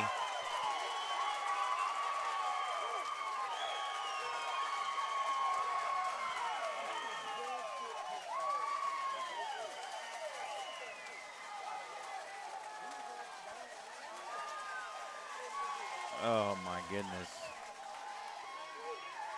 What a momentum killer.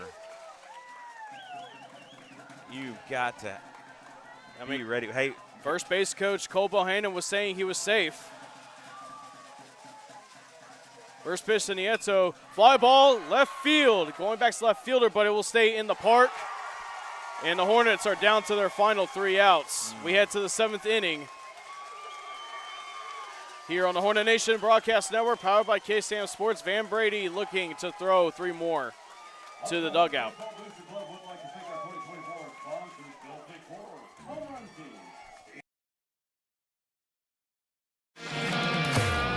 I'm Kobe Lovell, 2020 World Champion hitter, 7-time NFR qualifier. I'm Ricky Canton, 15-time NFR qualifier, and currently hold the world's record in the calf rovement. I'm Cody Johnson. I'm a platinum recording country music artist, cowboy team roper. And I'm No Bull Bill, and I sell trucks. Oh, I don't even know what I'm doing here. Well, at least I sell them to the cool people.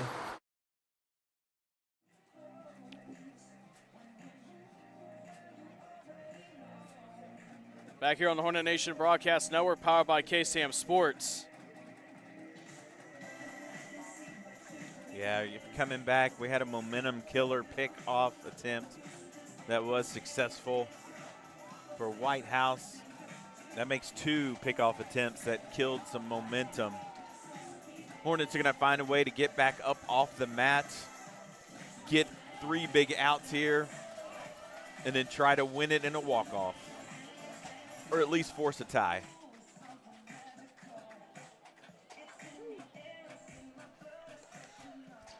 Well, this playoff is time for the time to, put all the stops out. Show all your tricks. Yeah, I feel bad for Gage out there. I know he's just upset at himself, upset that. And Van, man, what a game here by Van. Still got 3 outs. But first off, you got to keep it right here. Van is pitching a 1-hitter. Pitch is a slider that's low. I look back at the replay, and Dodolski seemed to not have gotten back on the rubber, so it was still a live thing. I mean, he threw it to first when he was off the rubber, and I was wondering if that was even legal or not. Of course, no argument from head coach Justin Jennings or anybody else, even though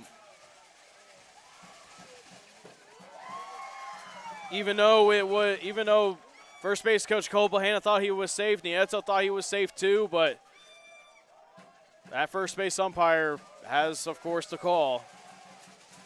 Michael Dodolski stepping in. I'm sure he's going to be finishing out this game. Watches that pitch go in there for a strike. It's 3-1. Yeah, Van still dealing. Behind 3-1, gets a strike on the outside corner there. That goes way outside for ball 4. Got a bat flip on a walk. So here we go. Van's got to settle down here. He got a runner on first. Probably going to have a courtesy runner. First base umpire probably talking to him about the bat flip. Yeah, that's going to be for the Whitehouse Wildcats. It's going to be DJ Hester.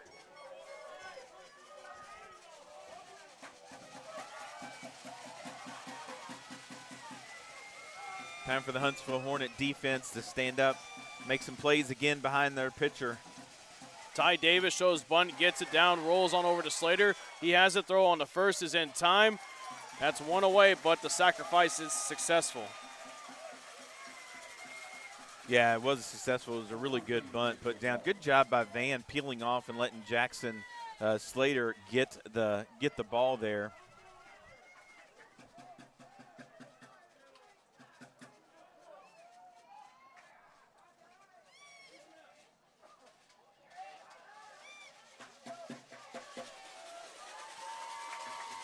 Van Brady steps back on the rubber.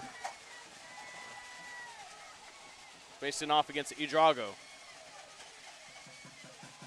Idrago calls time. Yeah, this is where you're going to have to get these 2 outs here with Idrago and Woodley and Reed. You don't want to go. If you go further than these next 3 hitters, 2-3 hitters, that means they've got a run on the board. Most likely. Joe's bunt misses it. Throw down to second, and it's not going to be in time. It's an 0-1 count. Good idea. And here goes Greg Branch, and they're going to there's not going to be interference, but he just doesn't like the fact that it's an 0-1 count. Yeah, that was a dangerous play, too, with Nieto throwing it on the shortstop side of the bag. Could have hit the runner, bounced out in the outfield. Great job there by Langley to rail that one in, make sure that one didn't get past him and go into center field. Showing bunt again. Idrago is. Doors moving in, walking in. Good job by Van, making him hold it for a little bit. I like it. I like the gamesmanship there by Van, making him hold that bunt there for a while. Hornets have their 4, 5, and 6 hitters due up.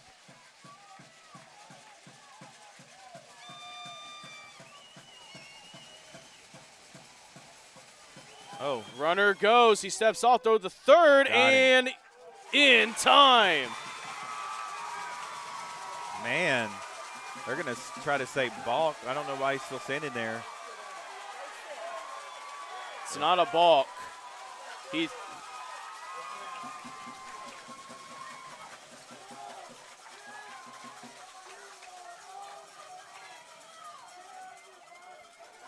caught stealing there. Good job by Van hanging on to it.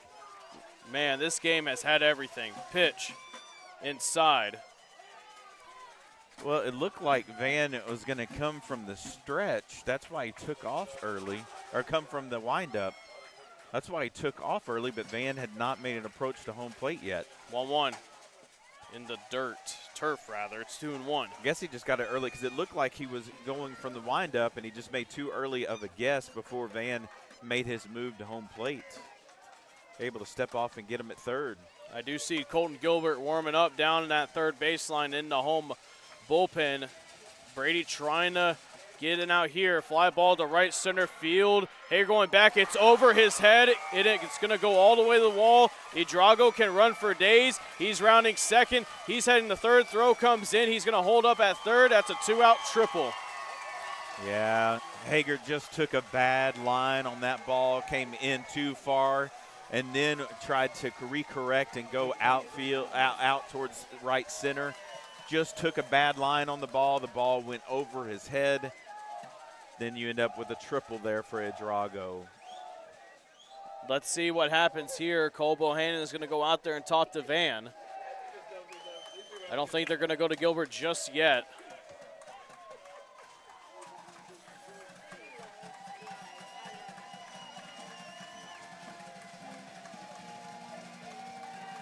Man, this game has had plenty of roller coasters. Ups and downs for both teams. For the Hornets, they're right now threatening to go too high. Yeah, I think this is Van's right here. Colton Gilbert's out there because coach is saying, hey, when we tie this ball game up, we got to get Colton out there on the mound. And so Van, I think it's his game to finish out here, at least this inning to finish out. Chris Woodley now steps in for Whitehouse. He's trying to drive in that insurance run at third for Dodolski. Infielders playing back. Pitch. Low for ball one. Yeah, Brady pitching a great game so far.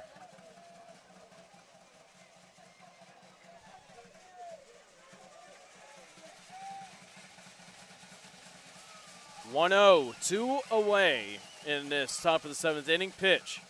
Strike. Just the second hit of the ball game for Whitehouse. Third hit, actually.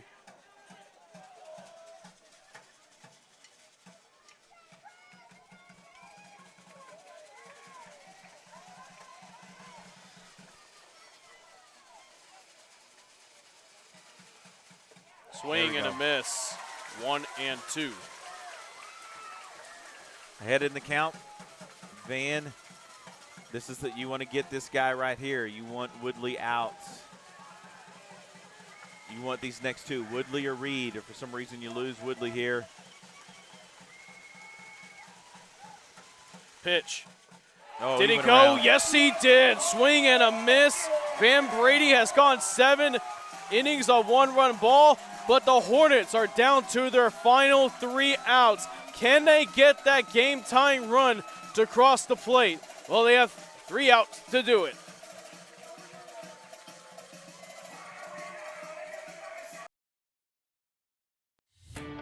At Mid-South Fiber Internet, we understand the importance of quality service. We don't just work here, we live here too. Helping our communities any way we can. Connecting communities one line at a time. Working around the clock for you. We are committed to service. Committed to our communities. We are committed to you. Mid-South Fiber Internet, local, reliable service you can count on. Sign up today at midsouthfiber.com. Bottom of the 7th inning about to get underway.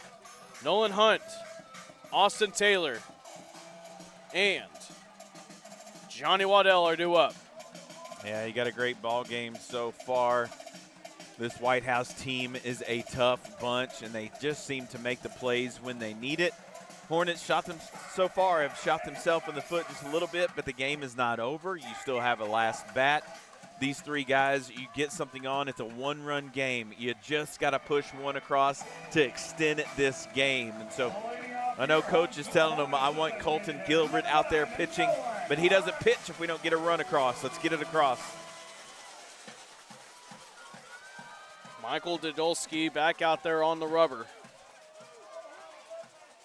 And time's going to get called by head coach Greg Branch.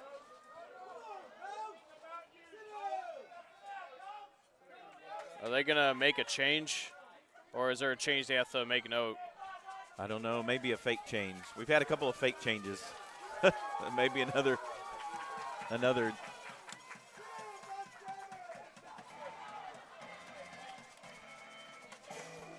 It's in right field. Oh, I thought I had binoculars on me. Who is that out there? I got you. Can't see a number. Either way, Dodolski's already ready to go against Nolan Hunt. First pitch is high and in for a ball. Tell you what, if Nolan Hunt can send one over right fielders, I can tell you his number. If he can just send it over his head. Time's going to get called. Different ball. Change ball. What's going on here? I have no more guesses.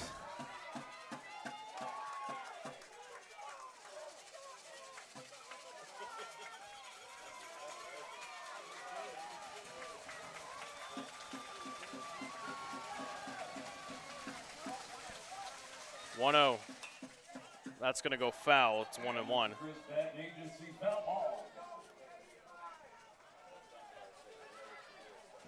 I need the home run call by Tony Kulak. That's what we need right here. Popped up on the infield. Reed calling everyone off. He makes the catch for out number 1.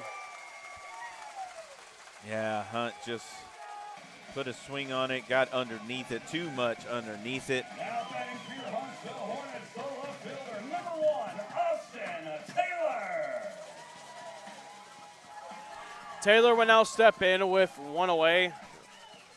See if he can get on base here. First pitch. That one's in there for a strike. Man. That's a tough one. Up the middle, shortstop Reed is there, scoops it up, throw on the first in time, and the Hornets are down to their final out. Yeah, good job by Reed, staying with the ball. Ball coming off of the mound there, and he was able to gather himself and get the ball over there in time to get a speedy Taylor. Waddell's now up. I'm sure he's just looking to put any contact on the ball and run as fast as he ever will down that first baseline. Dodolski's first pitch to him. Fastball Man, that looked more than 92. It's in there for a strike.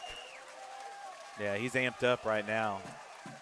Quickly, swing and a miss, and just like that, Hornets down to their final strike. He's working fast. You have barely any time in between to say it. Good job by Waddell, breaking it up just a little bit. Big swing and hard foul ball. Yeah, but you got to use what is at your disposal. That is outside the zone. Dodolski doesn't like the call. Whitehouse also doesn't like the call. And something.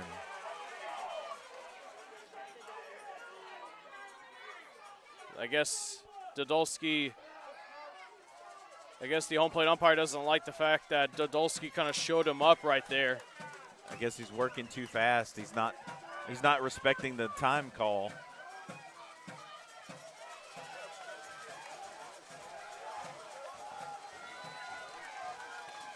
You got to wait for the umpire to point to you. Ground ball, right side, base hit. Game time run is on the base paths. Good job there by Waddell. Big time hit. Last out. Puts it right between first and second to pass it down the line here to Hager. Now batting for your Huntsville Hornets, number 1, Cody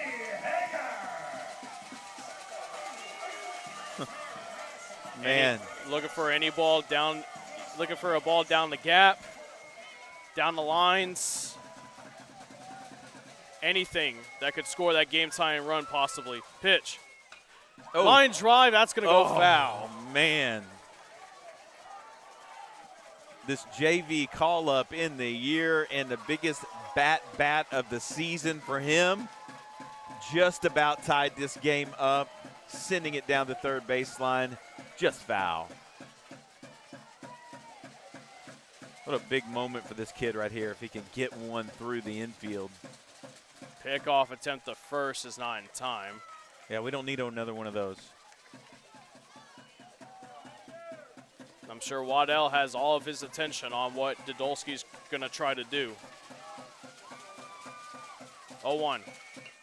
Ground ball weakly. This could be trouble. Third baseman has it. Throw on the first, and that is the ball game. Whitehouse taking the win out here to take the by-district round 2 games to none.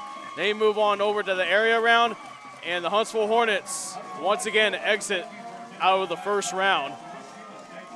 And they will have to wait to try to advance past the first round. Oh, that's a tough one, Collin. That was a good play by their third baseman for Whitehouse. He charged it, got a slow ground ball that was trouble, had trouble written all over it, was able to gather himself and get the ball over to first base. Hats off to that third baseman, made a good play. We got plenty more to come here on the Hornet Nation Broadcast Network, powered by KSAM Sports. The Bullvic Ford post-game wrap-up comes your way right after this.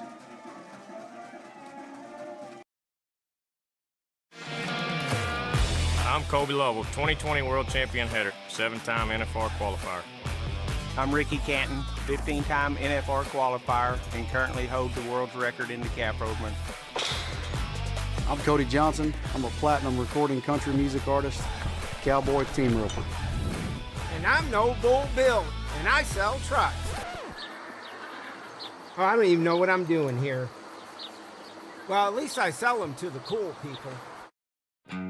Country music is different than other music genres. Our artists sing about family, friendship, the ups and downs of this old world, and living this life. Country music tells the story of us. 101.7 KSAM is your hometown radio station, playing today's best country and all your favorites. And you can have this hometown connection right there on your smartphone with the all-new KSAM mobile app. It's in your iPhone and Android app store right now. And we also have direct links on our website, ksam1017.com. At Mid-South Fiber Internet, we understand the importance of quality service. We don't just work here, we live here too. Helping our communities any way we can. Connecting communities one line at a time. Working around the clock for you. We are committed to service. Committed to our communities. We are committed to you. Mid-South Fiber Internet. Local, reliable service you can count on. Sign up today at midsouthfiber.com. Huntsville wakes up to the all-new KSAM Wake Up Morning Show with Brian and Tracy. Get a positive start on your workday with local news, weather and sports, and some inspiration and laughs to warm you like a hot cup of coffee. And now you can join the daily conversation with Brian and Tracy by calling or texting the KSAM listener line at 936-295-4102. Come on, neighbor. The all-new KSAM Wake Up Morning Show with Brian and Tracy on 101.7 KSAM. Affordable Plumbing Incorporated in Huntsville is a proud supporter of Hornet softball and baseball. Family owned and operated since 2000, Affordable Plumbing serves the plumbing needs of Huntsville, New Waverly, Trinity, and other surrounding areas. The company is backed by years and years of experience and strives to support the community in a courteous and professional manner for all your plumbing needs. Call them at 936-291-7886. Again, that's Affordable Plumbing at 936-291-7886. Sting 'em, Hornets! Find us on social media on both Facebook and X at KSAM-1017. Also be sure to subscribe to the 101.7 KSAM YouTube channel so you don't miss out on anything going on with your hometown radio station. Welcome back to the Hornet Nation Broadcast Network, powered by KSAM Sports. The Bill Vic Ford post-game wrap-up gets underway here, live from Huntsville ISD Baseball and softball complex. Almost burped right there. And BJ, it was a great game. I mean, it was a roller coaster, that's for sure. Like, controversial calls, good base running, bad base running, good defense. Not really 1 inch of bad defense really here tonight for either side. It's just ultimately at the end, someone had to come out with the victory, and unfortunately for Huntsville, it was the Whitehouse Wildcats. They showed why they are a good program, why they are number 8 in 5A in Texas high school baseball. 1-0 win for them to send Huntsville back home, and Huntsville now has to keep waiting to get past the first round, which they have not done since 2008. Yeah, it's frustrating, and those guys out there, his coach is talking to him. He's going over, hey, we did really well this season. Here's where we did well. Here's what we got to work on for next season. But, man, hats off to these guys, too. First of all, congratulations to the Whitehouse Wildcats. They got a good ball club. They're coached well. You can tell it. You can see it, the emotion, and see them excited about it. But our guys are coached well, too, and Jennings has got them rolling in a really good direction right now, especially with our JV White and JV Green feeding into this varsity team. And so the future is going to be bright for Huntsville. Just not bright this season, moving forward, but a lot of things to be pleased about for this season. The last season that will be in the district that we are in, and with the redistricting for the next 2 years, we'll have some different opponents, some opponents we played before, but now we'll face a variety of new opponents. But man, these guys, it came down to 2 or 3 really just tough luck plays. I think the 2 big pickoffs with momentum going, and when you just need to push 1 run across, man, those pickoffs were huge. You had a pickoff at second with no outs. You had the pickoff at first with some momentum going, and man, you had a runner at third base with no outs and just couldn't get them in. So these guys, I love them, proud of them. I know it's a tough one, but hey, that's baseball. Doesn't bounce your way all the time, and you just got to pick yourself back up and get ready for next season. Yeah. I'll tell you one thing, though. Whitehouse has really built a really good baseball program. Head coach Greg Branch has done an excellent job. Of course, as we all know, Whitehouse is most well known for the house that Patrick Mahomes made famous and built. Yeah. And, good luck to Whitehouse the rest of the way. And Michael Dodolski is definitely somebody I'm going to keep an eye on in Division I baseball, as he'll be heading off to the Dayton Flyers, to the Atlantic 10 Conference when it's all said and done for the Whitehouse Wildcats. I'm sure they want to try to go all the way to state. They finished last year as a regional semi-finalist. And the Hornets, for the senior class, they lose a lot. They lose Gage Doris, who came here last year from A&M Consol. I mean, he didn't pitch last year, unfortunately, because he had to have had to have surgery, Tommy John, and then you had Nolan Hunt, who is going off to Western Texas College. By the way, Gage Dorsey is going to go to Houston Christian University. You have Lucas Fullwood, who's going to go do his thing in college, and then you have Peyton Moore, and then you have Holden Langley, and then you have Brock Burns, who is one of the hearts and souls of the team. Just those guys, they've been here, especially Hunt, Langley. They've been integral parts for this program, and all the seniors, of course, they've been integral parts this year. Even though some didn't play a lot, there's still a role to be played, even if you don't play a lot in the game of baseball. Whether it's being behind your teammates, whether it's picking up your teammates when their head is down, or whatsoever. Just really proud of what those seniors have done, and BJ, they got bright futures ahead of them as they mold into young men. They really do, and they're good kids. Here's what I love about, Huntsville, watching these Huntsville athletes across the board. All of our guys, boys and girls sports, man, they just get out here. They compete.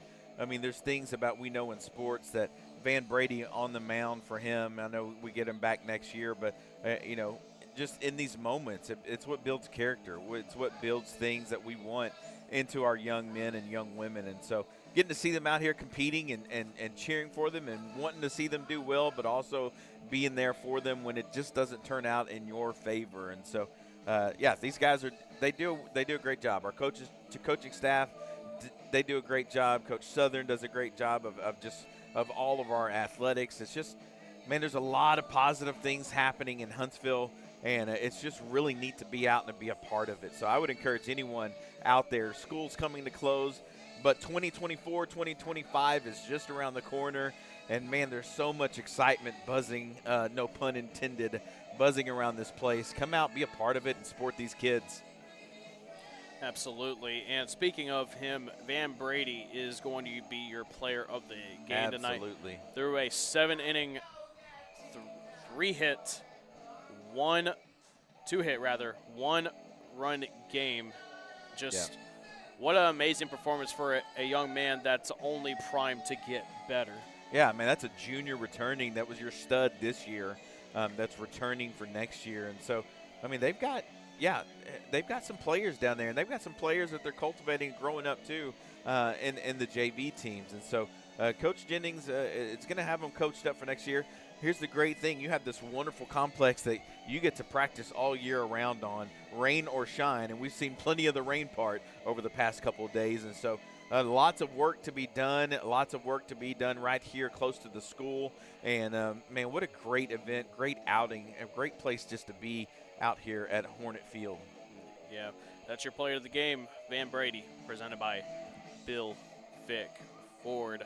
Play of the game, I will say, brought to you by Bill Fick Ford. I got to say it was, I don't know, there was a couple defensive plays that I really liked. I would say it's it's going to go to Van Brady. I'm sure it's that strikeout he got to end that top of the 7th inning. Yeah. To get that offense back on the field with a shot to strand a runner at third. You had to have it, right? I mean, you're wanting to go in with only having to chase one run. They put multiple runs on the board. It definitely puts it out of reach. Well, more out of reach. So, yeah, Van Brady, all-around player of the game today. I don't think that's a bad choice at all. All right, BJ, well, for the final time before we get on out of here, any final thoughts? No, I love being a part of this. Thanks. I just appreciate you guys letting me come up here and just be a part of being around baseball. I love being around especially Hornet baseball and just these kids and highlighting them. And so it's kind of a boyhood dream of mine just to talk baseball. I mean, no one else really wants to hear about it, but I get to talk about it and watching these guys play. So I just appreciate you guys letting me come up here and hang out with you guys. Oh, it's no problem at all, BJ. I couldn't have asked for a better partner myself. And, folks, for me personally, final thoughts, I just want to tell y'all that I don't know if I will be putting on this headset again for Huntsville Hornet baseball and Huntsville girls basketball. As some of y'all know, I am graduating from Sam Houston State University. Eat 'em up next week. Yes, eat 'em up, Cats. You got to finish with the Cats. That's right. If you just say eat 'em up, it's Texas State. Yes. Yeah, eat 'em up, Cats. Yes, there you go, with a K, I should say. But these last 2 years have really, taught me a lot. Of course, going through college and then going through a lot of stuff, you know, a lot of ups, a lot of downs, but I'll tell you what, I've always enjoyed calling games for Huntsville High School, for girls basketball, head coach Toya Bennett over there, and for Hornet baseball, head coach Justin Jennings over there as well. I've gotten to know some of these kids that I met last year and some of the new kids that I met this year, and head coach Justin Jennings has got something going here in Huntsville, Texas, so, you know, if I don't put on this headset again for them, I wish them nothing but the very best for them. I want to thank Carlos Zimmerman at the KSAM Studios for giving me this opportunity, and for Jordan Smith guiding me through doing all this other stuff that we got brewing on here on the Hornet Nation Broadcast Network and on the 101.7 KSAM YouTube channel, because there's no other high school that does something like what we do, BJ. Just the production level we got and everything else. I want to thank Christian Cortez, who has been my main camera guy throughout this season and also has hopped on with me as my color analyst when BJ couldn't be there, especially on the road. I can't thank Christian enough for his help, especially the other night when we were trying to get home through all that weather all the way from Whitehouse. So I can't thank him enough. I can't thank Stacy as well for running the camera operations through some of the home games this year. And, of course, can't thank you enough, BJ, for being my broadcast partner through a lot of these games that I've been on. I just want to say from the bottom of my heart, I really appreciate you. Absolutely. It's been a blast. I'll speak to that. You guys don't know what it takes to run this.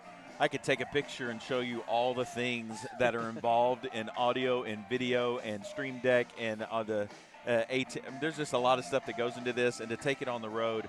Thank you for highlighting your kids on behalf of Huntsville ISD and just the people that love to see our kids get highlighted. Thank you for going through all of this to make this happen, because this doesn't just show up and happen. It happens hours before, it happens hours after, and so thank you for doing it. It's been a blast. I've enjoyed it. I love it. Yeah, and I can't be more thankful for getting this opportunity. And like I said, folks, I don't know if I'll be putting on this headset again for the Hornets, but you know what they say, you never know what tomorrow's going to bring. You never know what's going to happen. So, you know, I'm just going to go ahead and just focus on graduating, which I will definitely do. I'm not having to sweat it at the last minute. But, good. You know, I'm all good. But afterwards, we'll see what the future holds. Once again, everyone, final score, Whitehouse Wildcats 1, Huntsville Hornets nothing. And for the final time, just want to let y'all know that this broadcast is copyrighted for the private use of our audience. Any other use of this broadcast or any other transmission or accounts of the game without the express written consent of 101.7 KSAM and Huntsville High School Athletics is strictly prohibited. Once again, I want to thank our executive producer, Jordan Smith, and Carlos Zimmerman back at the studio at the KSAM building. Christian Cortez, my camera operator tonight once again, and BJ McMichael, my color analyst tonight. And for the final time in 2024, we say so long from Huntsville ISD Baseball and Softball Complex. Once again, final score, Whitehouse 1, Huntsville Hornets 0. Have a good night. Have a good rest of your weekend as well. And as always, my friends, sting 'em, Hornets.